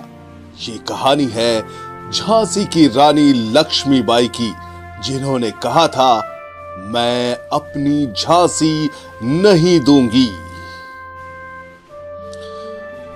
1828 में वाराणसी के एक ब्राह्मण परिवार में जन्मी मणिकर्णिका, जिन्हें सब प्यार से मनु कहते थे। बचपन से ही मनु असाधारण प्रतिभा की धनी थी। जब बाकी लड़कियां गुड़ियों से खेलती थी, मनु घुड़सवारी और तलवारबाजी में महारत हासिल कर रही थी। उनके पिता मोरोपंत तांबे एक बुद्धिमान व्यक्ति थे और उन्होंने मनु को पढ़ने लिखने के साथ साथ शस्त्र कला भी सिखाई। उनके अंदर बचपन से ही एक योद्धा की झलक थी। 14 साल की उम्र में मणिकर्णिका का विवाह झांसी के राजा गंगाधर राव के साथ हुआ।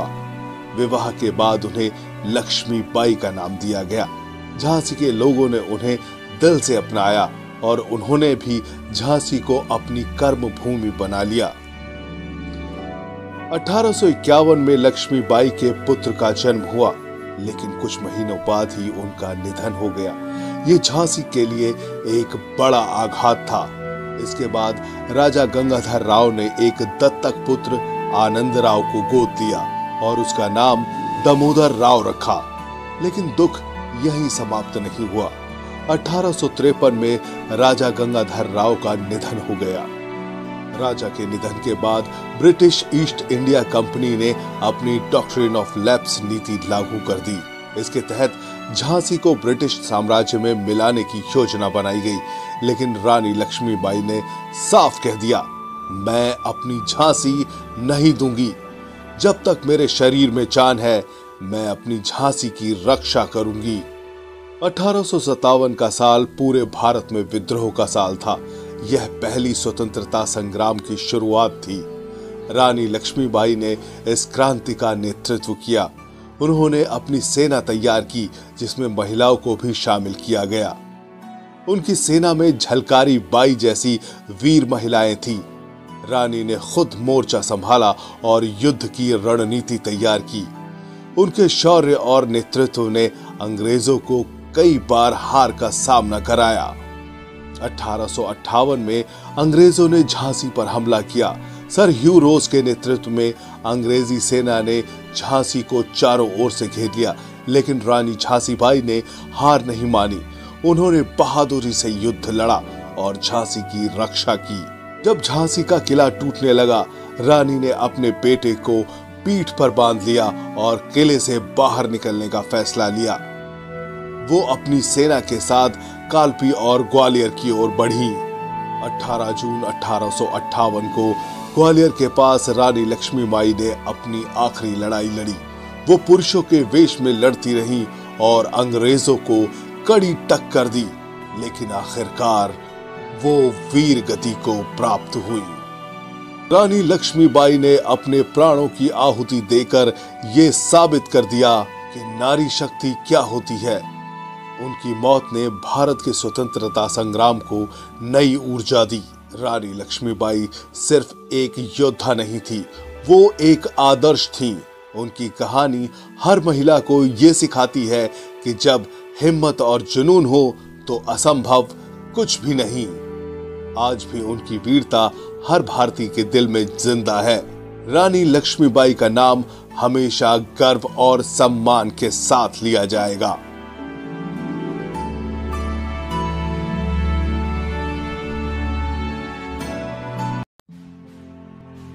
साल 1906 में बंगाल के मिदनापुर में एक मेले में एक 15 साल का लड़का अंग्रेजों के खिलाफ पर्चा बांट रहा था।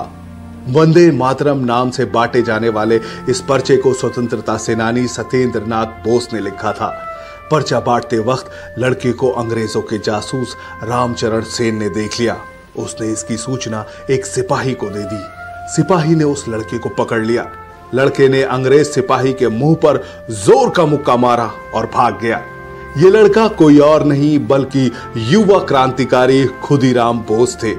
जी हां, वही खुदीराम बोस जिन्हें 18 साल की छोटी सी उम्र में मुजफ्फरपुर षड्यंत्र केस में अंग्रेजों ने फांसी दी। खुदीराम बोस के क्रांतिकारी जीवन की कहानी आपके रोंगटे खड़े कर देगी। खुदीराम का जन्म 3 दिसंबर 1989 को बंगाल के मिदनापुर के हबीबपुर में हुआ था। बचपन में ही माता पिता का निधन होने के चलते उनकी बड़ी बहन ने उनका लालन पालन किया। साल 1905 में बंगाल का विभाजन होने के बाद खुदीराम बोस आजादी के आंदोलन में कूद पड़े। सत्येंद्र बोस खुदीराम बोस के क्रांतिकारी गुरु थे। खुदीराम बोस छात्र जीवन में ही जलसे और जुलूसों में जाने लगे थे और अंग्रेजी हुकूमत के खिलाफ नारे लगाने लगे थे। 9वीं क्लास के बाद उन्होंने पढ़ाई छोड़ दी और जंगे आजादी में कूद पड़े। उस दौर में एक जालिम अंग्रेज जज हुआ करता था, डगलस किंग्सफोर्ड, जो भारतीय क्रांतिकारियों को भयानक सजाएं देता था। 15 साल की उम्र में उसने खुदीराम बोस को 15 कोड़े मारने की सजा दी थी। किंग्सफोर्ड से परेशान भारतीय क्रांतिकारियों ने एकजुट होकर उसकी हत्या का प्लान बनाया और उसकी जिम्मेदारी खुदीराम बोस और प्रफुल्ल चंद्र चाकी को दी गई। इसकी सूचना मिलने पर डर के मारे किंग्सफोर्ड ने अपना ट्रांसफर बंगाल से बिहार करा लिया। ऐसे में दोनों क्रांतिकारी बिहार के मुजफ्फरपुर जिले पहुंचे और मौका देखकर उन्होंने किंग्सफोर्ड की बग्घी पर बम फेंक दिया। मगर अफसोस, बग्घी में किंग्सफोर्ड नहीं था। इस हमले में दूसरे अंग्रेज अधिकारी की पत्नी की मौत हो गई। इसके बाद पुलिस इन दोनों के पीछे पड़ गई। वैनी रेलवे स्टेशन पर पुलिस ने खुदीराम बोस को गिरफ्तार कर लिया, जबकि मोकामा रेलवे स्टेशन पर खुद को पुलिस से घिरा पाकर प्रफुल्ल चंद्र चाकी ने अपने आप को गोली मार ली और शहीद हो गए। खुदीराम पर अंग्रेजों की अदालत में केस चला।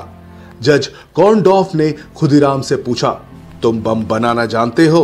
उन्होंने कहा, मेरे वकील ने कहा है कि मैं अभी कम उम्र हूं, मैं बम नहीं बना सकता हूं। जज साहब, आप मेरे साथ चलो, मैं आपको भी बम बनाना सिखा दूंगा। यह सुनकर जज कॉर्नडॉफ हिल गया और उसने फांसी की सजा का ऐलान कर दिया। 11 अगस्त 1908 को खुदीराम बोस को मुजफ्फरपुर जेल में फांसी की सजा दी गई। जब खुदीराम को फांसी की सजा दी गई तो उनकी उम्र 18 साल 8 महीने और 8 दिन थी। खुदीराम की शहादत से पूरा देश दर्द से कर रहा उठा। तमाम जगहों पर विरोध प्रदर्शन हुए और लोगों ने शोक मनाया। खुदीराम की शहादत आज भी हमारे दिल में देशभक्ति की भावना भर देती है। उनके बलिदान को हम कोटि कोटि नमन करते हैं। आने वाली पुश्तें हमेशा खुदीराम बोस की शहादत की ऋणी रहेंगी।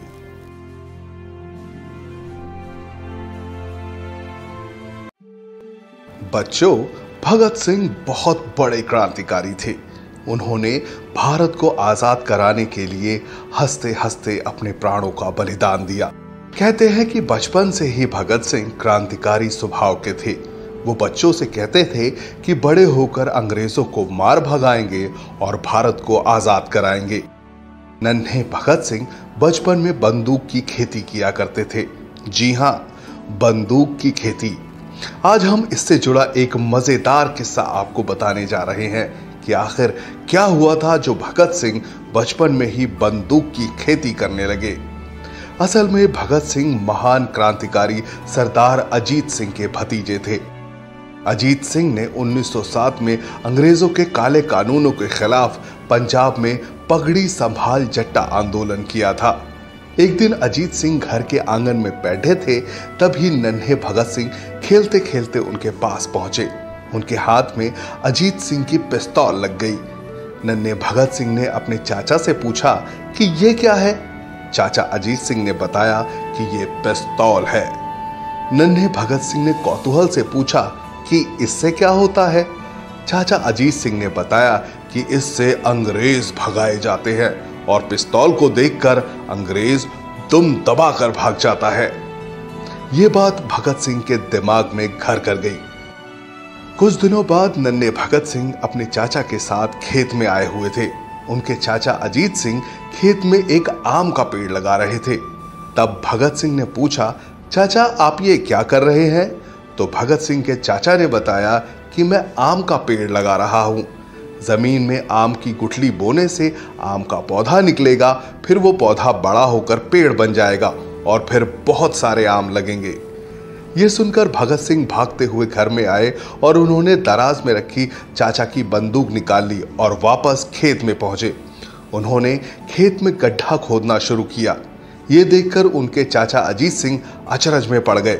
उन्होंने भगत सिंह से पूछा कि वो क्या कर रहा है। इस पर भगत सिंह ने दृढ़ता से जवाब दिया, मैं बंदूक की फसल उगा रहा हूं। इस एक बंदूक से बहुत सारी बंदूकें पैदा होंगी और इन बंदूकों से हम अंग्रेजों को भगा देंगे और भारत माता को आजाद कराएंगे। यह सुनकर भगत सिंह के चाचा सरदार अजीत सिंह जोर से हंसने लगे। उस वक्त तो ये बात रफा दफा हो गई, लेकिन बड़े होकर भगत सिंह ने अंग्रेजों को नाको चने चबवा दिया और भारत माता को गुलामी की जंजीरों से आजाद कराने के लिए अपना सब कुछ न्यौछावर कर दिया। तो बच्चों, ऐसे थे शहीद आजम भगत सिंह। बचपन में ही उन्होंने अपने जोश, जुनून, जज्बा और तेवर दिखा दिए थे। तो चलिए हम भी कसम खाते हैं कि भारत माता की सेवा में अपना तन, मन और धन सब कुछ लगा देंगे। गरीबों और मजदूरों की सेवा करेंगे। आपको नन्हे भगत सिंह की ये कहानी कैसी लगी हमें जरूर बताएं। इस वीडियो को लाइक, शेयर और सब्सक्राइब करें। जल्द ही मिलते हैं एक और दिलचस्प कहानी के साथ। बच्चों, आज हम आपके लिए लेकर आए हैं महान क्रांतिकारी अशफाक उल्लाह खां की कहानी। ये उस दौर की बात है जब भारत आजाद नहीं हुआ था। बालक अशफाक उल्लाह खां के अंदर देशभक्ति की भावना कूट कूट कर भरी थी। अशफाक देश प्रेम से लबरेज शायरी और कविताएं लिखकर लोगों के अंदर देश को आजाद कराने का जज्बा पैदा कर रहे थे। अशफाक छुप छुप कर क्रांतिकारियों की मदद भी किया करते थे। अशफाक की अम्मी बेटे को देशभक्ति के रंग में रंगे देखकर बहुत खुश होती थीं, लेकिन उन्हें यह डर भी था कि अगर किसी दिन अशफाक पकड़े गए तो क्या वो अंग्रेजों के जुल्म बर्दाश्त कर पाएंगे। एक दिन अशफाक की अम्मी ने अशफाक से ये बात कही तो अशफाक ने जवाब दिया, अम्मी आप बिल्कुल बेफिक्र रहिए, अंग्रेज मुझे फांसी पर भी चढ़ा देंगे तो मेरे मुंह से कोई राज नहीं उगलवा पाएंगे। इस पर अशफाक की मां ने कहा कि मैं तेरा इम्तिहान लूंगी। अशफाक की अम्मी ने एक दिया जलाया और कहा कि इस पर अपनी हथेली रख। अम्मी की बात सुनकर अशफाक ने झट से जलते हुए दिए की लौ पर अपना हाथ रख दिया। दिए की लौ की आग से अशफाक का हाथ जलने लगा, लेकिन उनके मुंह से उफ तक न निकली। अशफाक की अम्मी अपने लाडले की हथेली जलते देख रोने लगी, लेकिन अशफाक ने अपना हाथ नहीं हटाया। आखिरकार अम्मी ने फूंक मारकर दिए को बुझा दिया और अपने लाल को सीने से लगा लिया। अम्मी ने अशफाक को दुआएं देते हुए कहा कि जाओ और हिंदुस्तान को आजाद कराकर ही दम लेना। मां का आशीर्वाद पाने के बाद अशफाक दुगनी ताकत से भारत मां को गुलामी की जंजीरों से आजाद कराने के काम में जुट गए। अशफाक उल्लाह खां कहा करते थे, हे मातृभूमि तेरी सेवा किया करूंगा, फांसी मिले मुझे या हो जन्म कैद मेरी, बंसी बजा बजा कर तेरा भजन करूंगा। आगे चलकर काकोरी केस में महान क्रांतिकारी अशफाक उल्लाह खां को अंग्रेजों ने फांसी की सजा सुनाई। जब उन्हें फांसी के लिए ले जाया जा रहा था तो वे ऐसे खुश नजर आ रहे थे जैसे उन्होंने अपनी मां से किया वादा पूरा किया हो। अशफाक ने फांसी के फंदे को चूमकर भारत माता के चरणों में अपने प्राणों का सर्वोच्च बलिदान दिया। दोस्तों, अशफाक उल्लाह खां की कुर्बानी हमें ये प्रेरणा देती है कि हमें अपने देश और देशवासियों की सेवा के लिए अपना तन, मन और धन सब कुछ लगा देना चाहिए। झारखंड की धरती पर एक ऐसा सितारा चमका जिसने अंग्रेजों के अत्याचार के खिलाफ क्रांति की ज्वाला को भड़काया। वो शख्स कोई और नहीं था बल्कि बिरसा मुंडा थे, एक आदिवासी योद्धा, एक समाज सुधारक और एक ऐसा क्रांतिकारी जिनके नाम से अंग्रेजों की नींदें उड़ जाती थी, जिन्होंने नारा दिया ऊल गुलान। ऊल गुलान मतलब महाविद्रोह। बिरसा मुंडा का जन्म 15 नवंबर 1875 को झारखंड के उलिहातू गांव में हुआ था। बचपन से ही बिरसा ने अपने समाज में फैली कुरीतियों और अंग्रेजों के अत्याचार को देखा। अंग्रेज अपनी कुटिल नीति से आदिवासियों को उनके जल, जंगल, जमीन और प्राकृतिक संसाधनों से बेदखल कर रहे थे। 19वीं शताब्दी के अंत में अंग्रेजों की लागू की गई जमींदारी प्रथा और राजस्व व्यवस्था के खिलाफ बिरसा मुंडा ने जंग छेड़ दी। यह कोई आम विद्रोह नहीं था, यह आदिवासी अस्मिता, स्वायत्तता और संस्कृति को बचाने के लिए महायुद्ध था। पिछले सभी विद्रोहों से सीखते हुए बिरसा मुंडा ने सभी आदिवासियों को संगठित किया और अंग्रेजों के खिलाफ उल गुलान का ऐलान किया। इस दौरान बिरसा मुंडा का ध्यान मुंडा समुदाय की गरीबी की ओर गया। आदिवासियों का जीवन बदहाली और अभावों से भरा हुआ था और इस स्थिति का फायदा मिशनरी उठाते थे। मिशनरी आदिवासियों को ईसाईयत का पाठ पढ़ाते थे। बिरसा मुंडा वैष्णव धर्म की ओर मुड़ गए और आदिवासियों को धर्म एवं संस्कृति से जुड़े रहने के लिए कहते थे और साथ ही मिशनरियों के कुचक्र से बचने की सलाह भी देते थे। धीरे धीरे लोग बिरसा मुंडा की कही बातों पर विश्वास करने लगे और मिशनरियों की बातों को नकारने लगे। इससे बिरसा मुंडा इतने मशहूर हो गए कि लोग उन्हें धरती आबा कहकर पुकारने लगे। अपनी गतिविधियों की वजह से आदिवासी पुनरुत्थान के नायक बिरसा मुंडा अंग्रेजों के साथ साथ अब मिशनरियों की आंखों में भी खटकने लगे थे। अंग्रेजों और मिशनरियों को अपने मकसद में बिरसा मुंडा सबसे बड़े बाधक लगने लगे। आखिरकार 3 फरवरी 1900 को अंग्रेजों ने षड्यंत्र कर बिरसा मुंडा को चक्रधरपुर के जाम को पाए जंगल में गिरफ्तार कर लिया। अंग्रेजों के पास बिरसा मुंडा के खिलाफ कोई सबूत नहीं था। अंग्रेज बिरसा मुंडा के खिलाफ कोई बड़ा केस नहीं बना पाए। ऐसे में उनके जल्द ही छूटने की उम्मीद थी। इस बीच 9 जून 1900 की सुबह उन्हें अचानक उल्टियां होने लगी और वो अचेत होकर जेल में ही गिर पड़े। डॉक्टर ने उनकी नाड़ी देखी तो पता चला कि उनका निधन हो गया था। इतिहासकार मानते हैं कि उन्हें जहर दिया गया था। बिरसा मुंडा की शहादत ने आदिवासियों को एक नई दिशा दी। उनका संघर्ष आज भी प्रेरणा का स्रोत है। बिरसा मुंडा का नाम हमेशा इतिहास के सुनहरे पन्नों में चमकता रहेगा। वो एक सच्चे देशभक्त थे, एक वीर सपूत थे और एक आदिवासी आंदोलन के प्रणेता थे। बिरसा मुंडा हमेशा अमर रहेंगे। जब जब आदिवासी विद्रोह की बात होगी, धरती आबा का नाम पहली पंक्ति में लिया जाएगा।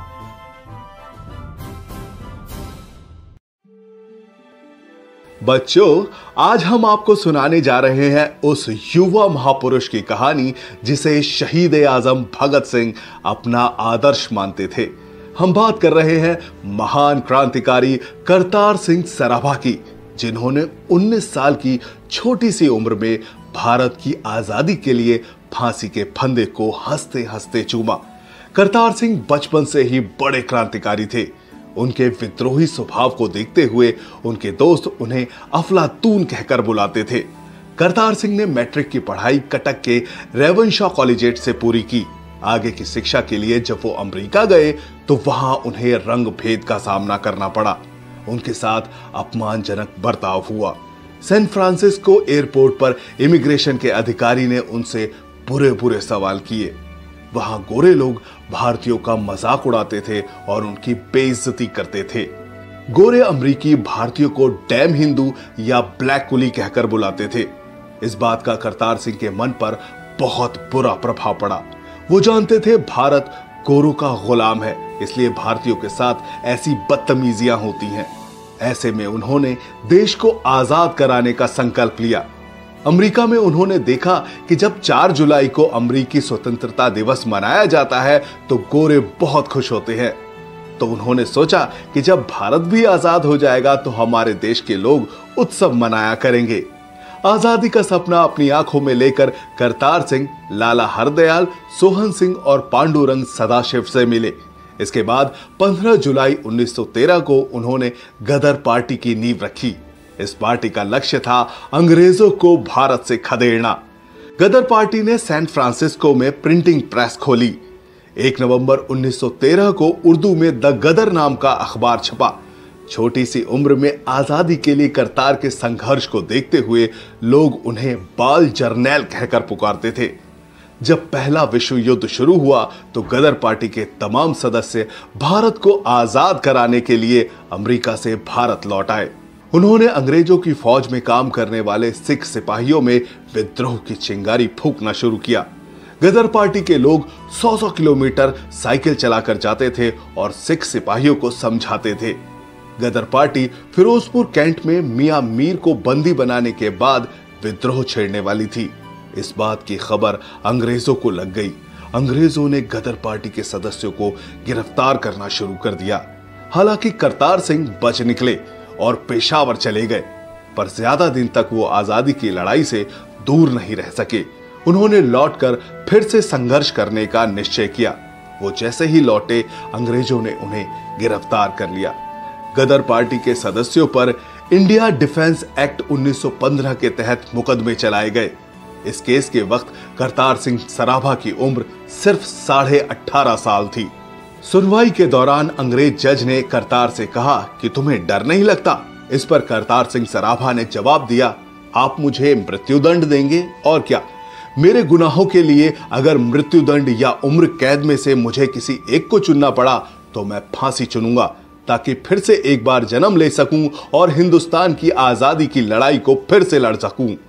जब तक भारत आजाद नहीं होता मैं बार बार जन्म लूंगा और फांसी पर झूलता रहूंगा। अगर मैं औरत के रूप में पैदा हुआ तो मैं अपने बच्चों को क्रांतिकारी बनाऊंगा। यह सुनकर अंग्रेज जज सन्न रह गया। उसने करतार सिंह सराभा को फांसी का ऐलान किया। 19 साल की छोटी सी उम्र में करतार सिंह सराभा ने भारत को आजाद कराने के लिए अपने प्राणों का सर्वोच्च बलिदान दिया। करतार सिंह तो चले गए, लेकिन उनकी कुर्बानी से भगत सिंह जैसे शहीद आजम का जन्म हुआ।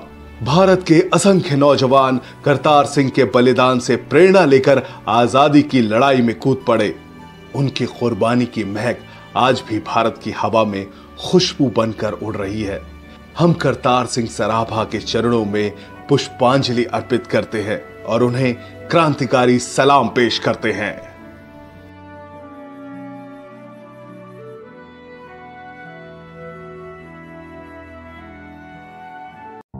13 अप्रैल 1919 का वो खौफनाक दिन जब 2 कांग्रेस नेताओं को अरेस्ट करने के विरोध में पंजाब के अमृतसर में हजारों की तादाद में लोग जलियांवाला बाग में जमा हुए।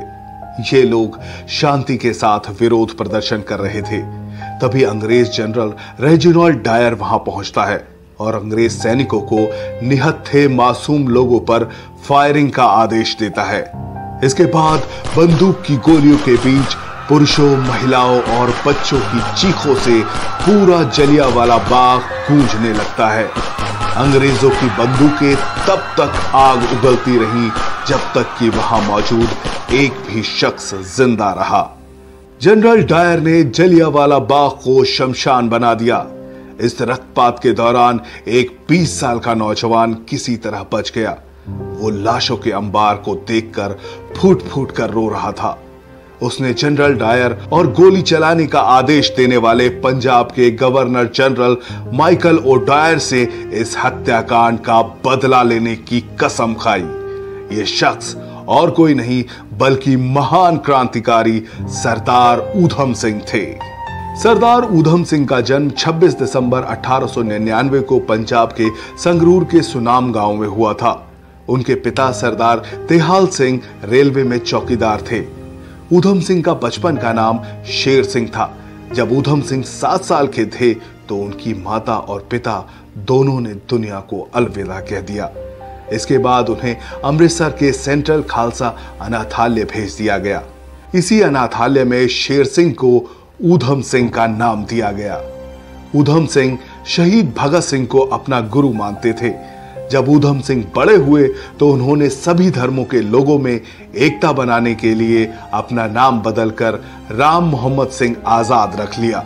साल 1918 में ऊधम सिंह ने मैट्रिक की परीक्षा पास की और 1919 में उन्होंने अनाथालय को अलविदा कह दिया और आजादी के आंदोलन में कूद पड़े। ऊधम सिंह के कानों में दिन रात जलियांवाला बाग में शहीद हुए लोगों की चीखें गूंजती रहती थीं। ऐसे में उन्होंने अपने साथियों के साथ चंदा इकट्ठा किया और अंग्रेजों से बदला लेने के लिए लंदन चले गए। लंदन पहुंचने पर पता चला कि जनरल रेजिनाल्ड डायर की ब्रेन हैमरेज से मौत हो गई। अब उन्होंने दूसरे हत्यारे जनरल माइकल ओडायर को मारने की योजना बनाई। 6 साल तक वो जनरल डायर को मारने का मौका तलाशते रहे। आखिरकार 13 मार्च 1940 को उन्हें वो मौका मिल ही गया। 13 तारीख को रॉयल सेंट्रल एशियन सोसाइटी की लंदन के कॉक्सटन हॉल में एक बैठक थी। वहां जनरल माइकल ओडायर को भी आना था। ऊधम सिंह ने अपनी बंदूक को एक मोटी सी किताब में छुपाया और वहां पहुंच गए। उन्होंने मौका पाते ही जनरल ओडायर पर फायरिंग की। 2 गोलियां लगने से जनरल ओडायर वहीं ढेर हो गया। ऊधम सिंह गिरफ्तार कर लिए गए। लंदन की अदालत में उनके ऊपर जनरल डायर की हत्या करने का मुकदमा चला। 4 जून 1940 को ऊधम सिंह को जनरल माइकल ओडायर की हत्या का दोषी माना गया। उन्हें 31 जुलाई 1940 को पेंटन विलेज जेल में फांसी दे दी गई और ऊधम सिंह सदा के लिए अमर हो गए।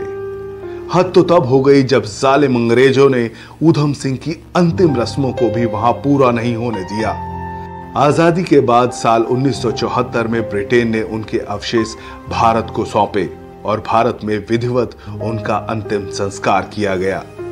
भारत का इतिहास अंग्रेजों के घर में घुसकर एक जालिम को उसके किए की सजा देने वाले सरदार ऊधम सिंह को हमेशा याद रखेगा।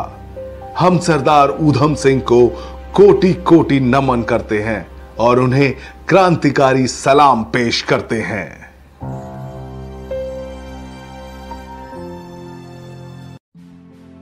ये कहानी है उस वीरांगना की जिसने साहस, संकल्प और शौर्य से इतिहास के पन्नों में अमर स्थान बनाया। ये कहानी है झांसी की रानी लक्ष्मीबाई की, जिन्होंने कहा था, मैं अपनी झांसी नहीं दूंगी। 1828 में वाराणसी के एक ब्राह्मण परिवार में जन्मी मणिकर्णिका, जिन्हें सब प्यार से मनु कहते थे। बचपन से ही मनु असाधारण प्रतिभा की धनी थी। जब बाकी लड़कियां गुड़ियों से खेलती थी, मनु घुड़सवारी और तलवारबाजी में महारत हासिल कर रही थी।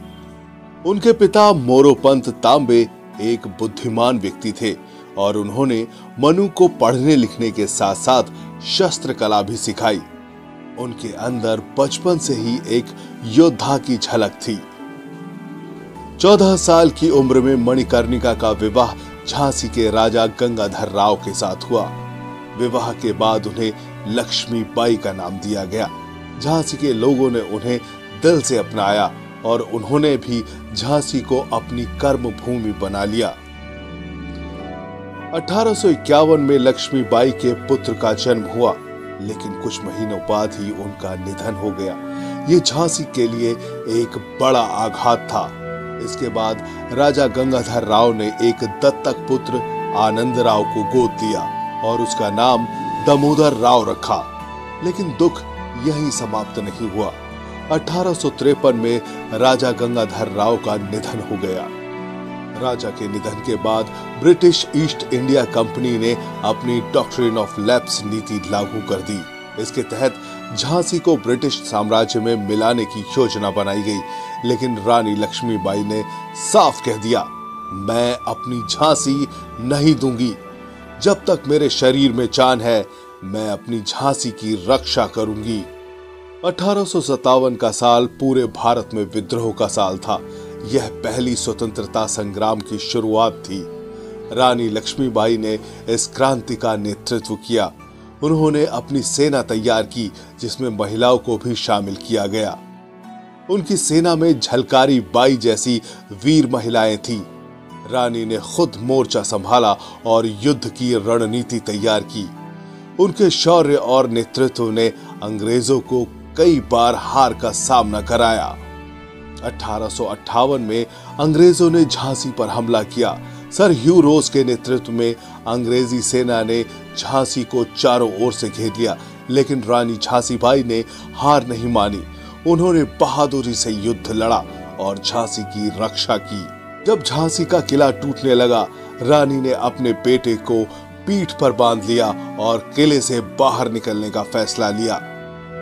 वो अपनी सेना के साथ कालपी और ग्वालियर की ओर बढ़ी।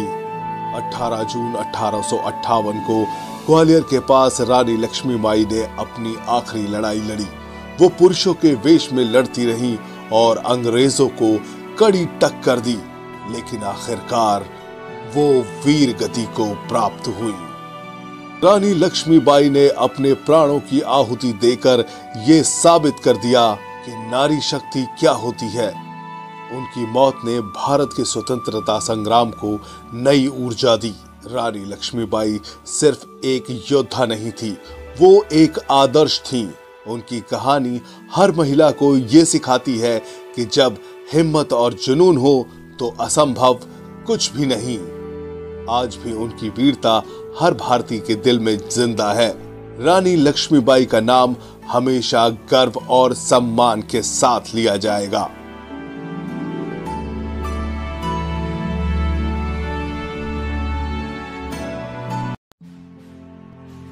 साल 1906 में बंगाल के मिदनापुर में एक मेले में एक 15 साल का लड़का अंग्रेजों के खिलाफ पर्चा बांट रहा था।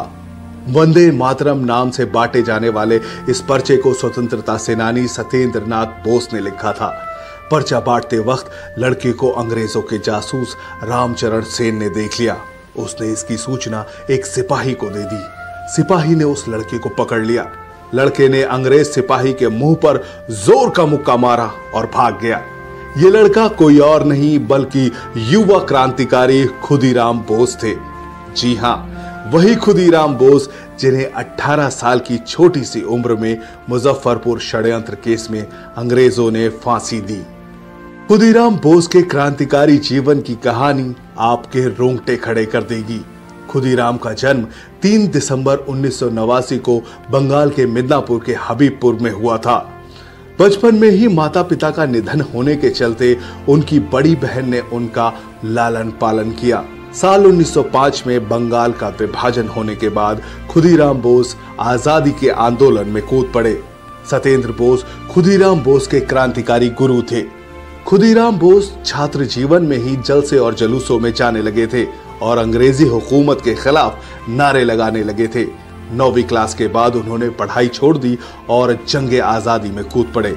उस दौर में एक जालिम अंग्रेज जज हुआ करता था, डगलस किंग्सफोर्ड, जो भारतीय क्रांतिकारियों को भयानक सजाएं देता था। 15 साल की उम्र में उसने खुदीराम बोस को 15 कोड़े मारने की सजा दी थी। किंग्सफोर्ड से परेशान भारतीय क्रांतिकारियों ने एकजुट होकर उसकी हत्या का प्लान बनाया और उसकी जिम्मेदारी खुदीराम बोस और प्रफुल्ल चंद्र चाकी को दी गई। इसकी सूचना मिलने पर डर के मारे किंग्सफोर्ड ने अपना ट्रांसफर बंगाल से बिहार करा लिया। ऐसे में दोनों क्रांतिकारी बिहार के मुजफ्फरपुर जिले पहुंचे और मौका देखकर उन्होंने किंग्सफोर्ड की बग्घी पर बम फेंक दिया। मगर अफसोस, बग्घी में किंग्सफोर्ड नहीं था।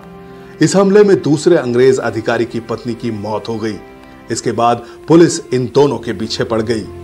वैली रेलवे स्टेशन पर पुलिस ने खुदीराम बोस को गिरफ्तार कर लिया, जबकि मोकामा रेलवे स्टेशन पर खुद को पुलिस से घिरा पाकर प्रफुल्ल चंद्र चाकी ने अपने आप को गोली मार ली और शहीद हो गए।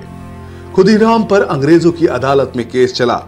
जज कॉर्नडॉफ ने खुदीराम से पूछा, तुम बम बनाना जानते हो? उन्होंने कहा, मेरे वकील ने कहा है कि मैं अभी कम उम्र हूं, मैं बम नहीं बना सकता हूं। जज साहब, आप मेरे साथ चलो, मैं आपको भी बम बनाना सिखा दूंगा। यह सुनकर जज कॉर्नडॉफ हिल गया और उसने फांसी की सजा का ऐलान कर दिया। 11 अगस्त 1908 को खुदीराम बोस को मुजफ्फरपुर जेल में फांसी की सजा दी गई। जब खुदीराम को फांसी की सजा दी गई तो उनकी उम्र 18 साल 8 महीने और 8 दिन थी। खुदीराम की शहादत से पूरा देश दर्द से कर रहा उठा। तमाम जगहों पर विरोध प्रदर्शन हुए और लोगों ने शोक मनाया। खुदीराम की शहादत आज भी हमारे दिल में देशभक्ति की भावना भर देती है। उनके बलिदान को हम कोटि कोटि नमन करते हैं। आने वाली पुश्तें हमेशा खुदीराम बोस की शहादत की ऋणी रहेंगी।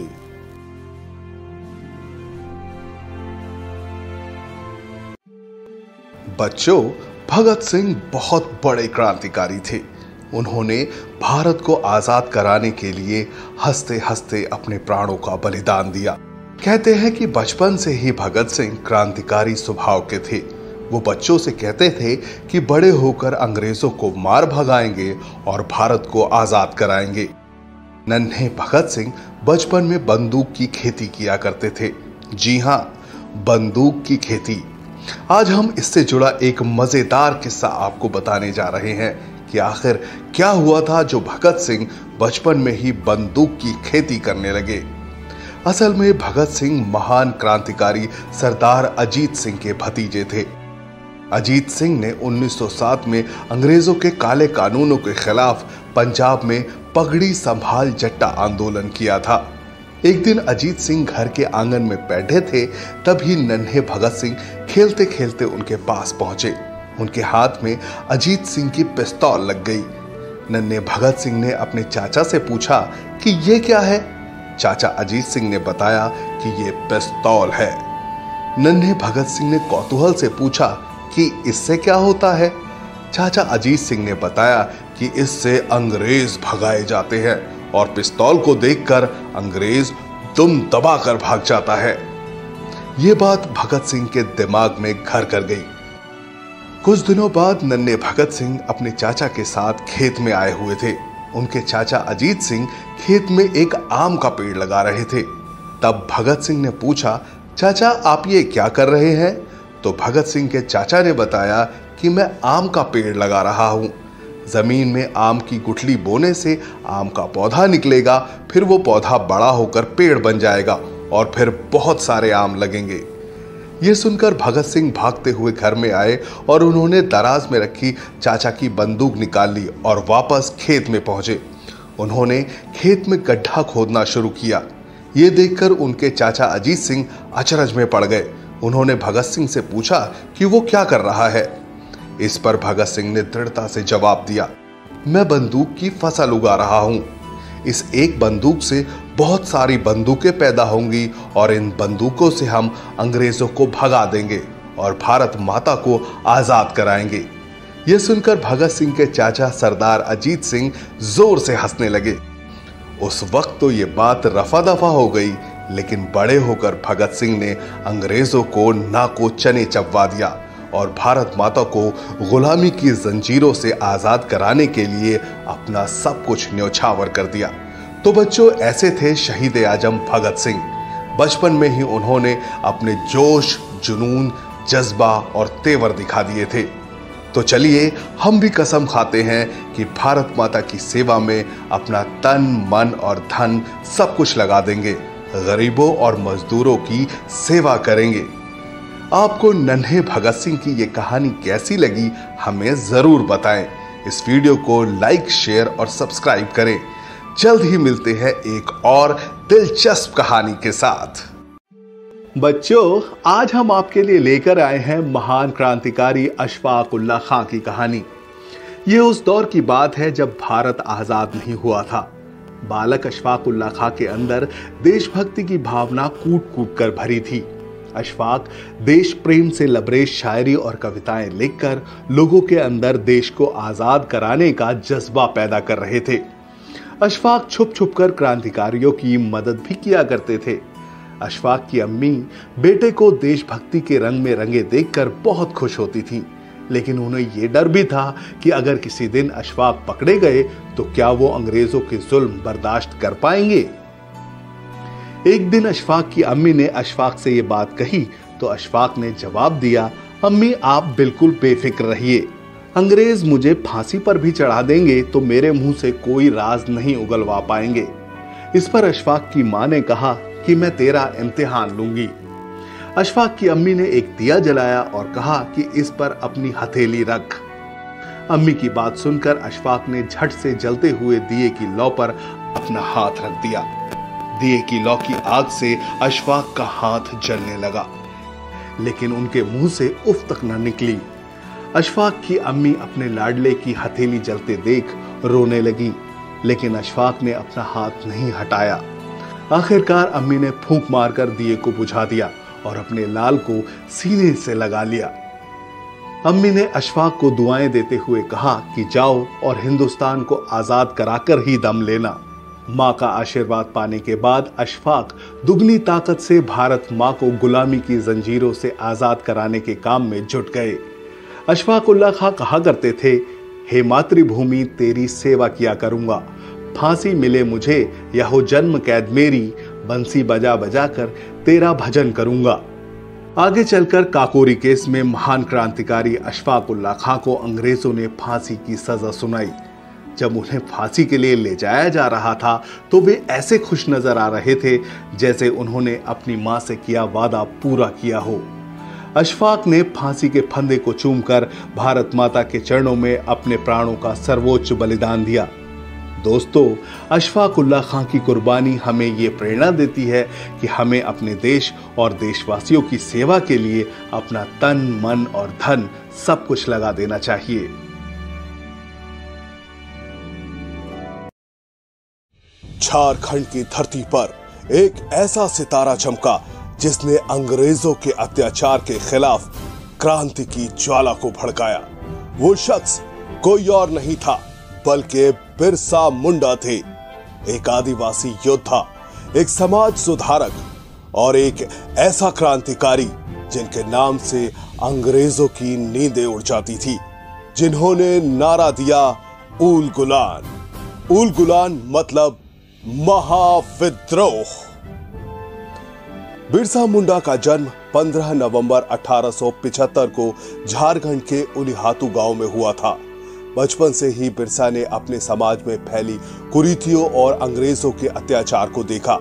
अंग्रेज अपनी कुटिल नीति से आदिवासियों को उनके जल, जंगल, जमीन और प्राकृतिक संसाधनों से बेदखल कर रहे थे।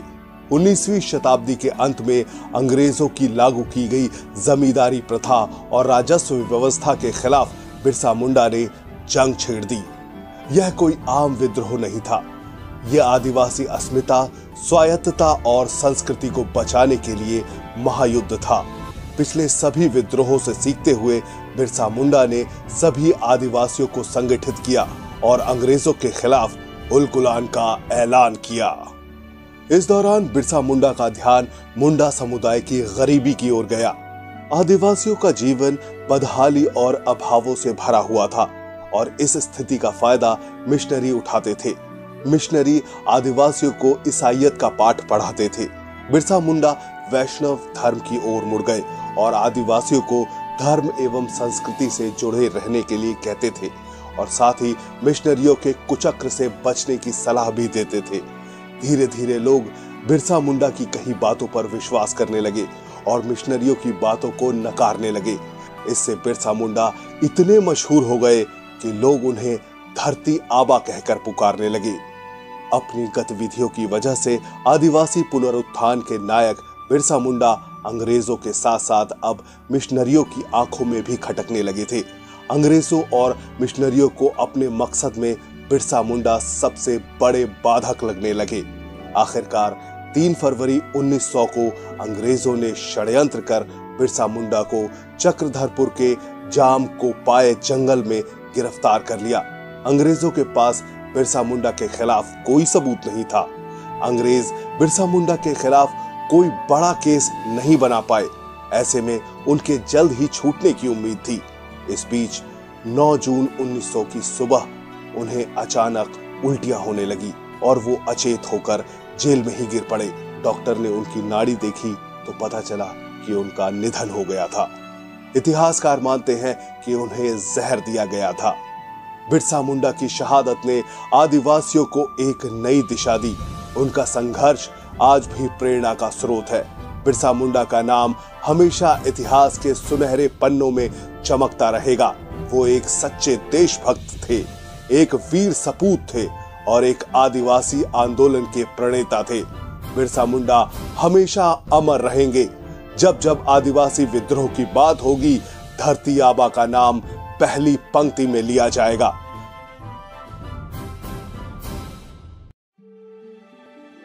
बच्चों, आज हम आपको सुनाने जा रहे हैं उस युवा महापुरुष की कहानी जिसे शहीद आजम भगत सिंह अपना आदर्श मानते थे। हम बात कर रहे हैं महान क्रांतिकारी करतार सिंह सराभा की, जिन्होंने 19 साल की छोटी सी उम्र में भारत की आजादी के लिए फांसी के फंदे को हंसते हंसते चूमा। करतार सिंह बचपन से ही बड़े क्रांतिकारी थे।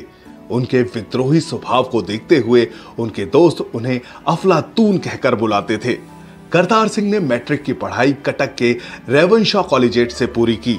आगे की शिक्षा के लिए जब वो अमेरिका गए तो वहां उन्हें रंग भेद का सामना करना पड़ा। उनके साथ अपमानजनक बर्ताव हुआ। सैन फ्रांसिस्को एयरपोर्ट पर इमिग्रेशन के अधिकारी ने उनसे बुरे बुरे सवाल किए। वहां गोरे लोग भारतीयों का मजाक उड़ाते थे और उनकी बेइज्जती करते थे। गोरे अमरीकी भारतीयों को डैम हिंदू या ब्लैक कुली कहकर बुलाते थे। इस बात का करतार सिंह के मन पर बहुत बुरा प्रभाव पड़ा। वो जानते थे भारत गोरों का गुलाम है, इसलिए भारतीयों के साथ ऐसी बदतमीजियां होती हैं। ऐसे में उन्होंने देश को आजाद कराने का संकल्प लिया।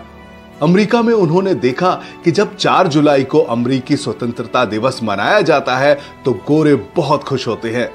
तो उन्होंने सोचा कि जब भारत भी आजाद हो जाएगा तो हमारे देश के लोग उत्सव मनाया करेंगे। आजादी का सपना अपनी आंखों में लेकर करतार सिंह लाला हरदयाल, सोहन सिंह और पांडुरंग सदाशिव से मिले। इसके बाद 15 जुलाई 1913 को उन्होंने गदर पार्टी की नींव रखी। इस पार्टी का लक्ष्य था अंग्रेजों को भारत से खदेड़ना। गदर पार्टी ने सैन फ्रांसिस्को में प्रिंटिंग प्रेस खोली। 1 नवंबर 1913 को उर्दू में द गदर नाम का अखबार छपा। छोटी सी उम्र में आजादी के लिए करतार के संघर्ष को देखते हुए लोग उन्हें बाल जर्नैल कहकर पुकारते थे। जब पहला विश्व युद्ध शुरू हुआ तो गदर पार्टी के तमाम सदस्य भारत को आजाद कराने के लिए अमेरिका से भारत लौट आए। उन्होंने अंग्रेजों की फौज में काम करने वाले सिख सिपाहियों में विद्रोह की चिंगारी फूंकना शुरू किया। गदर पार्टी के लोग 100 किलोमीटर साइकिल चलाकर जाते थे और सिख सिपाहियों को समझाते थे। गदर पार्टी फिरोजपुर कैंट में मियां मीर को बंदी बनाने के बाद विद्रोह छेड़ने वाली थी। इस बात की खबर अंग्रेजों को लग गई। अंग्रेजों ने गदर पार्टी के सदस्यों को गिरफ्तार करना शुरू कर दिया। हालांकि करतार सिंह बच निकले और पेशावर चले गए, पर ज्यादा दिन तक वो आजादी की लड़ाई से दूर नहीं रह सके। उन्होंने लौटकर फिर से संघर्ष करने का निश्चय किया। वो जैसे ही लौटे अंग्रेजों ने उन्हें गिरफ्तार कर लिया। गदर पार्टी के सदस्यों पर इंडिया डिफेंस एक्ट 1915 के तहत मुकदमे चलाए गए। इस केस के वक्त करतार सिंह सराभा की उम्र सिर्फ 18.5 साल थी। सुनवाई के दौरान अंग्रेज जज ने करतार से कहा कि तुम्हें डर नहीं लगता। इस पर करतार सिंह सराभा ने जवाब दिया, आप मुझे मृत्युदंड देंगे और क्या?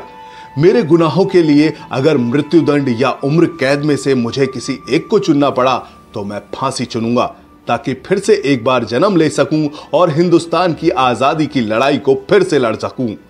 जब तक भारत आजाद नहीं होता मैं बार बार जन्म लूंगा और फांसी पर झूलता रहूंगा। अगर मैं औरत के रूप में पैदा हुआ तो मैं अपने बच्चों को क्रांतिकारी बनाऊंगा। यह सुनकर अंग्रेज जज सन्न रह गया। उसने करतार सिंह सराभा को फांसी का ऐलान किया।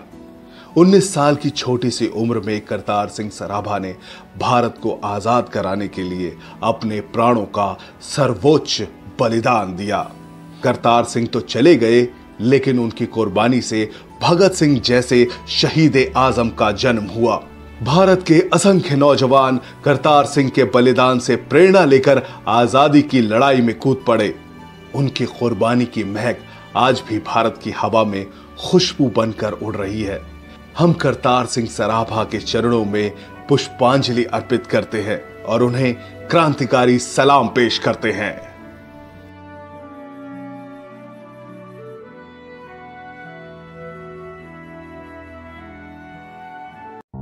13 अप्रैल 1919 का वो खौफनाक दिन जब 2 कांग्रेस नेताओं को अरेस्ट करने के विरोध में पंजाब के अमृतसर में हजारों की तादाद में लोग जलियांवाला बाग में जमा हुए। ये लोग शांति के साथ विरोध प्रदर्शन कर रहे थे।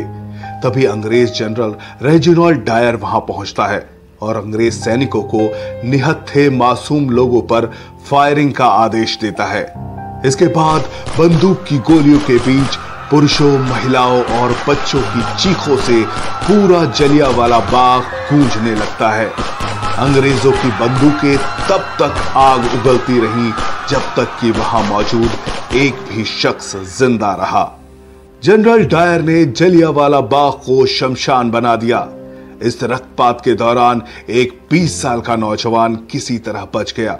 वो लाशों के अंबार को देखकर फूट फूट कर रो रहा था। उसने जनरल डायर और गोली चलाने का आदेश देने वाले पंजाब के गवर्नर जनरल माइकल ओडायर से इस हत्याकांड का बदला लेने की कसम खाई।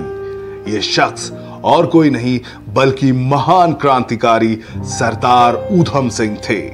सरदार ऊधम सिंह का जन्म 26 दिसंबर 1899 को पंजाब के संगरूर के सुनाम गांव में हुआ था। उनके पिता सरदार तेहाल सिंह रेलवे में चौकीदार थे। ऊधम सिंह का बचपन का नाम शेर सिंह था। जब ऊधम सिंह 7 साल के थे तो उनकी माता और पिता दोनों ने दुनिया को अलविदा कह दिया। इसके बाद उन्हें अमृतसर के सेंट्रल खालसा अनाथालय भेज दिया गया। इसी अनाथालय में शेर सिंह को ऊधम सिंह का नाम दिया गया। ऊधम सिंह शहीद भगत सिंह को अपना गुरु मानते थे। जब ऊधम सिंह बड़े हुए तो उन्होंने सभी धर्मों के लोगों में एकता बनाने के लिए अपना नाम बदलकर राम मोहम्मद सिंह आजाद रख लिया। साल 1918 में ऊधम सिंह ने मैट्रिक की परीक्षा पास की और 1919 में उन्होंने अनाथालय को अलविदा कह दिया और आजादी के आंदोलन में कूद पड़े।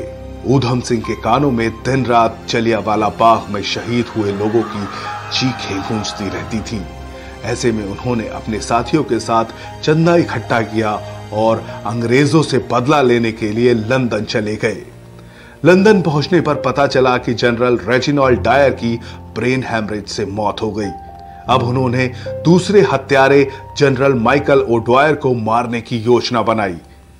6 साल तक वो जनरल ड्रायर को मारने का मौका तलाशते रहे। आखिरकार 13 मार्च 1940 को उन्हें वो मौका मिल ही गया। 13 तारीख को रॉयल सेंट्रल एशियन सोसाइटी की लंदन के कॉक्सटन हॉल में एक बैठक थी। वहां जनरल माइकल ओड्वायर को भी आना था। ऊधम सिंह ने अपनी बंदूक को एक मोटी सी किताब में छुपाया और वहां पहुंच गए। उन्होंने मौका पाते ही जनरल ओड्वायर पर फायरिंग की। 2 गोलियां लगने से जनरल ओड्वायर वहीं ढेर हो गया। ऊधम सिंह गिरफ्तार कर लिए गए। लंदन की अदालत में उनके ऊपर जनरल डायर की हत्या करने का मुकदमा चला। 4 जून 1940 को ऊधम सिंह को जनरल माइकल ओड्वायर की हत्या का दोषी माना गया। उन्हें 31 जुलाई 1940 को पेंटन विलेज जेल में फांसी दे दी गई और ऊधम सिंह सदा के लिए अमर हो गए। हद तो तब हो गई जब जालिम अंग्रेजों ने ऊधम सिंह की अंतिम रस्मों को भी वहां पूरा नहीं होने दिया। आजादी के बाद साल 1974 में ब्रिटेन ने उनके अवशेष भारत को सौंपे और भारत में विधिवत उनका अंतिम संस्कार किया गया।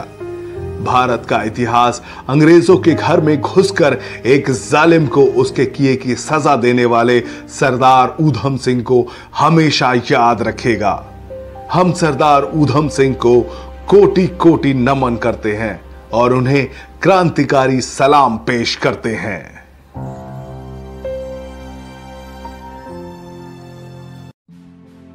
ये कहानी है उस वीरांगना की जिसने साहस, संकल्प और शौर्य से इतिहास के पन्नों में अमर स्थान बनाया।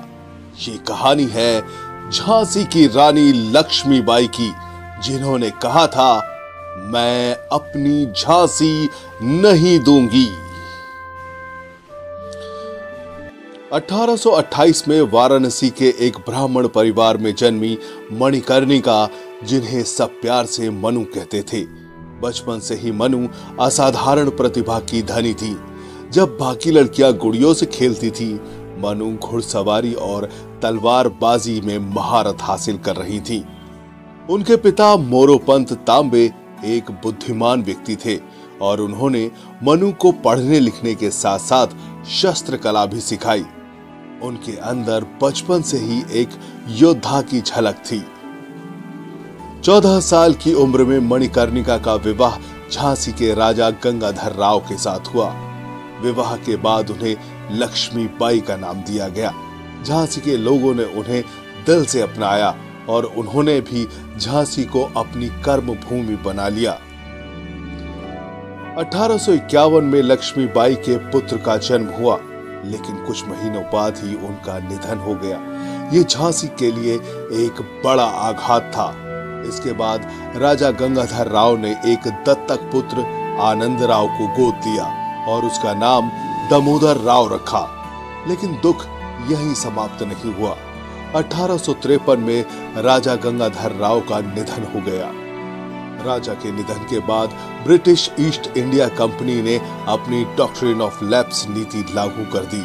इसके तहत झांसी को ब्रिटिश साम्राज्य में मिलाने की योजना बनाई गई, लेकिन रानी लक्ष्मीबाई ने साफ कह दिया, मैं अपनी झांसी नहीं दूंगी।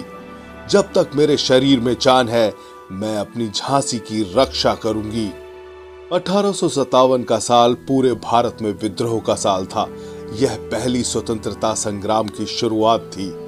रानी लक्ष्मीबाई ने इस क्रांति का नेतृत्व किया। उन्होंने अपनी सेना तैयार की, जिसमें महिलाओं को भी शामिल किया गया। उनकी सेना में झलकारी बाई जैसी वीर महिलाएं थीं। रानी ने खुद मोर्चा संभाला और युद्ध की रणनीति तैयार की। उनके शौर्य और नेतृत्व ने अंग्रेजों को कई बार हार का सामना कराया। 1858 में अंग्रेजों ने झांसी पर हमला किया। सर ह्यू रोज के नेतृत्व में अंग्रेजी सेना ने झांसी को चारों ओर से घेर लिया, लेकिन रानी झांसी बाई ने हार नहीं मानी। उन्होंने बहादुरी से युद्ध लड़ा और झांसी की रक्षा की। जब झांसी का किला टूटने लगा, रानी ने अपने बेटे को पीठ पर बांध लिया और किले से बाहर निकलने का फैसला लिया। वो अपनी सेना के साथ कालपी और ग्वालियर की ओर बढ़ी। 18 जून 1858 को ग्वालियर के पास रानी लक्ष्मीबाई ने अपनी आखिरी लड़ाई लड़ी। वो पुरुषों के वेश में लड़ती रही और अंग्रेजों को कड़ी टक्कर दी, लेकिन आखिरकार वो वीर गति को प्राप्त हुई। रानी लक्ष्मीबाई ने अपने प्राणों की आहुति देकर ये साबित कर दिया कि नारी शक्ति क्या होती है। उनकी मौत ने भारत के स्वतंत्रता संग्राम को नई ऊर्जा दी। रानी लक्ष्मीबाई सिर्फ एक योद्धा नहीं थी, वो एक आदर्श थी। उनकी कहानी हर महिला को ये सिखाती है कि जब हिम्मत और जुनून हो तो असंभव कुछ भी नहीं। आज भी उनकी वीरता हर भारतीय के दिल में जिंदा है। रानी लक्ष्मीबाई का नाम हमेशा गर्व और सम्मान के साथ लिया जाएगा।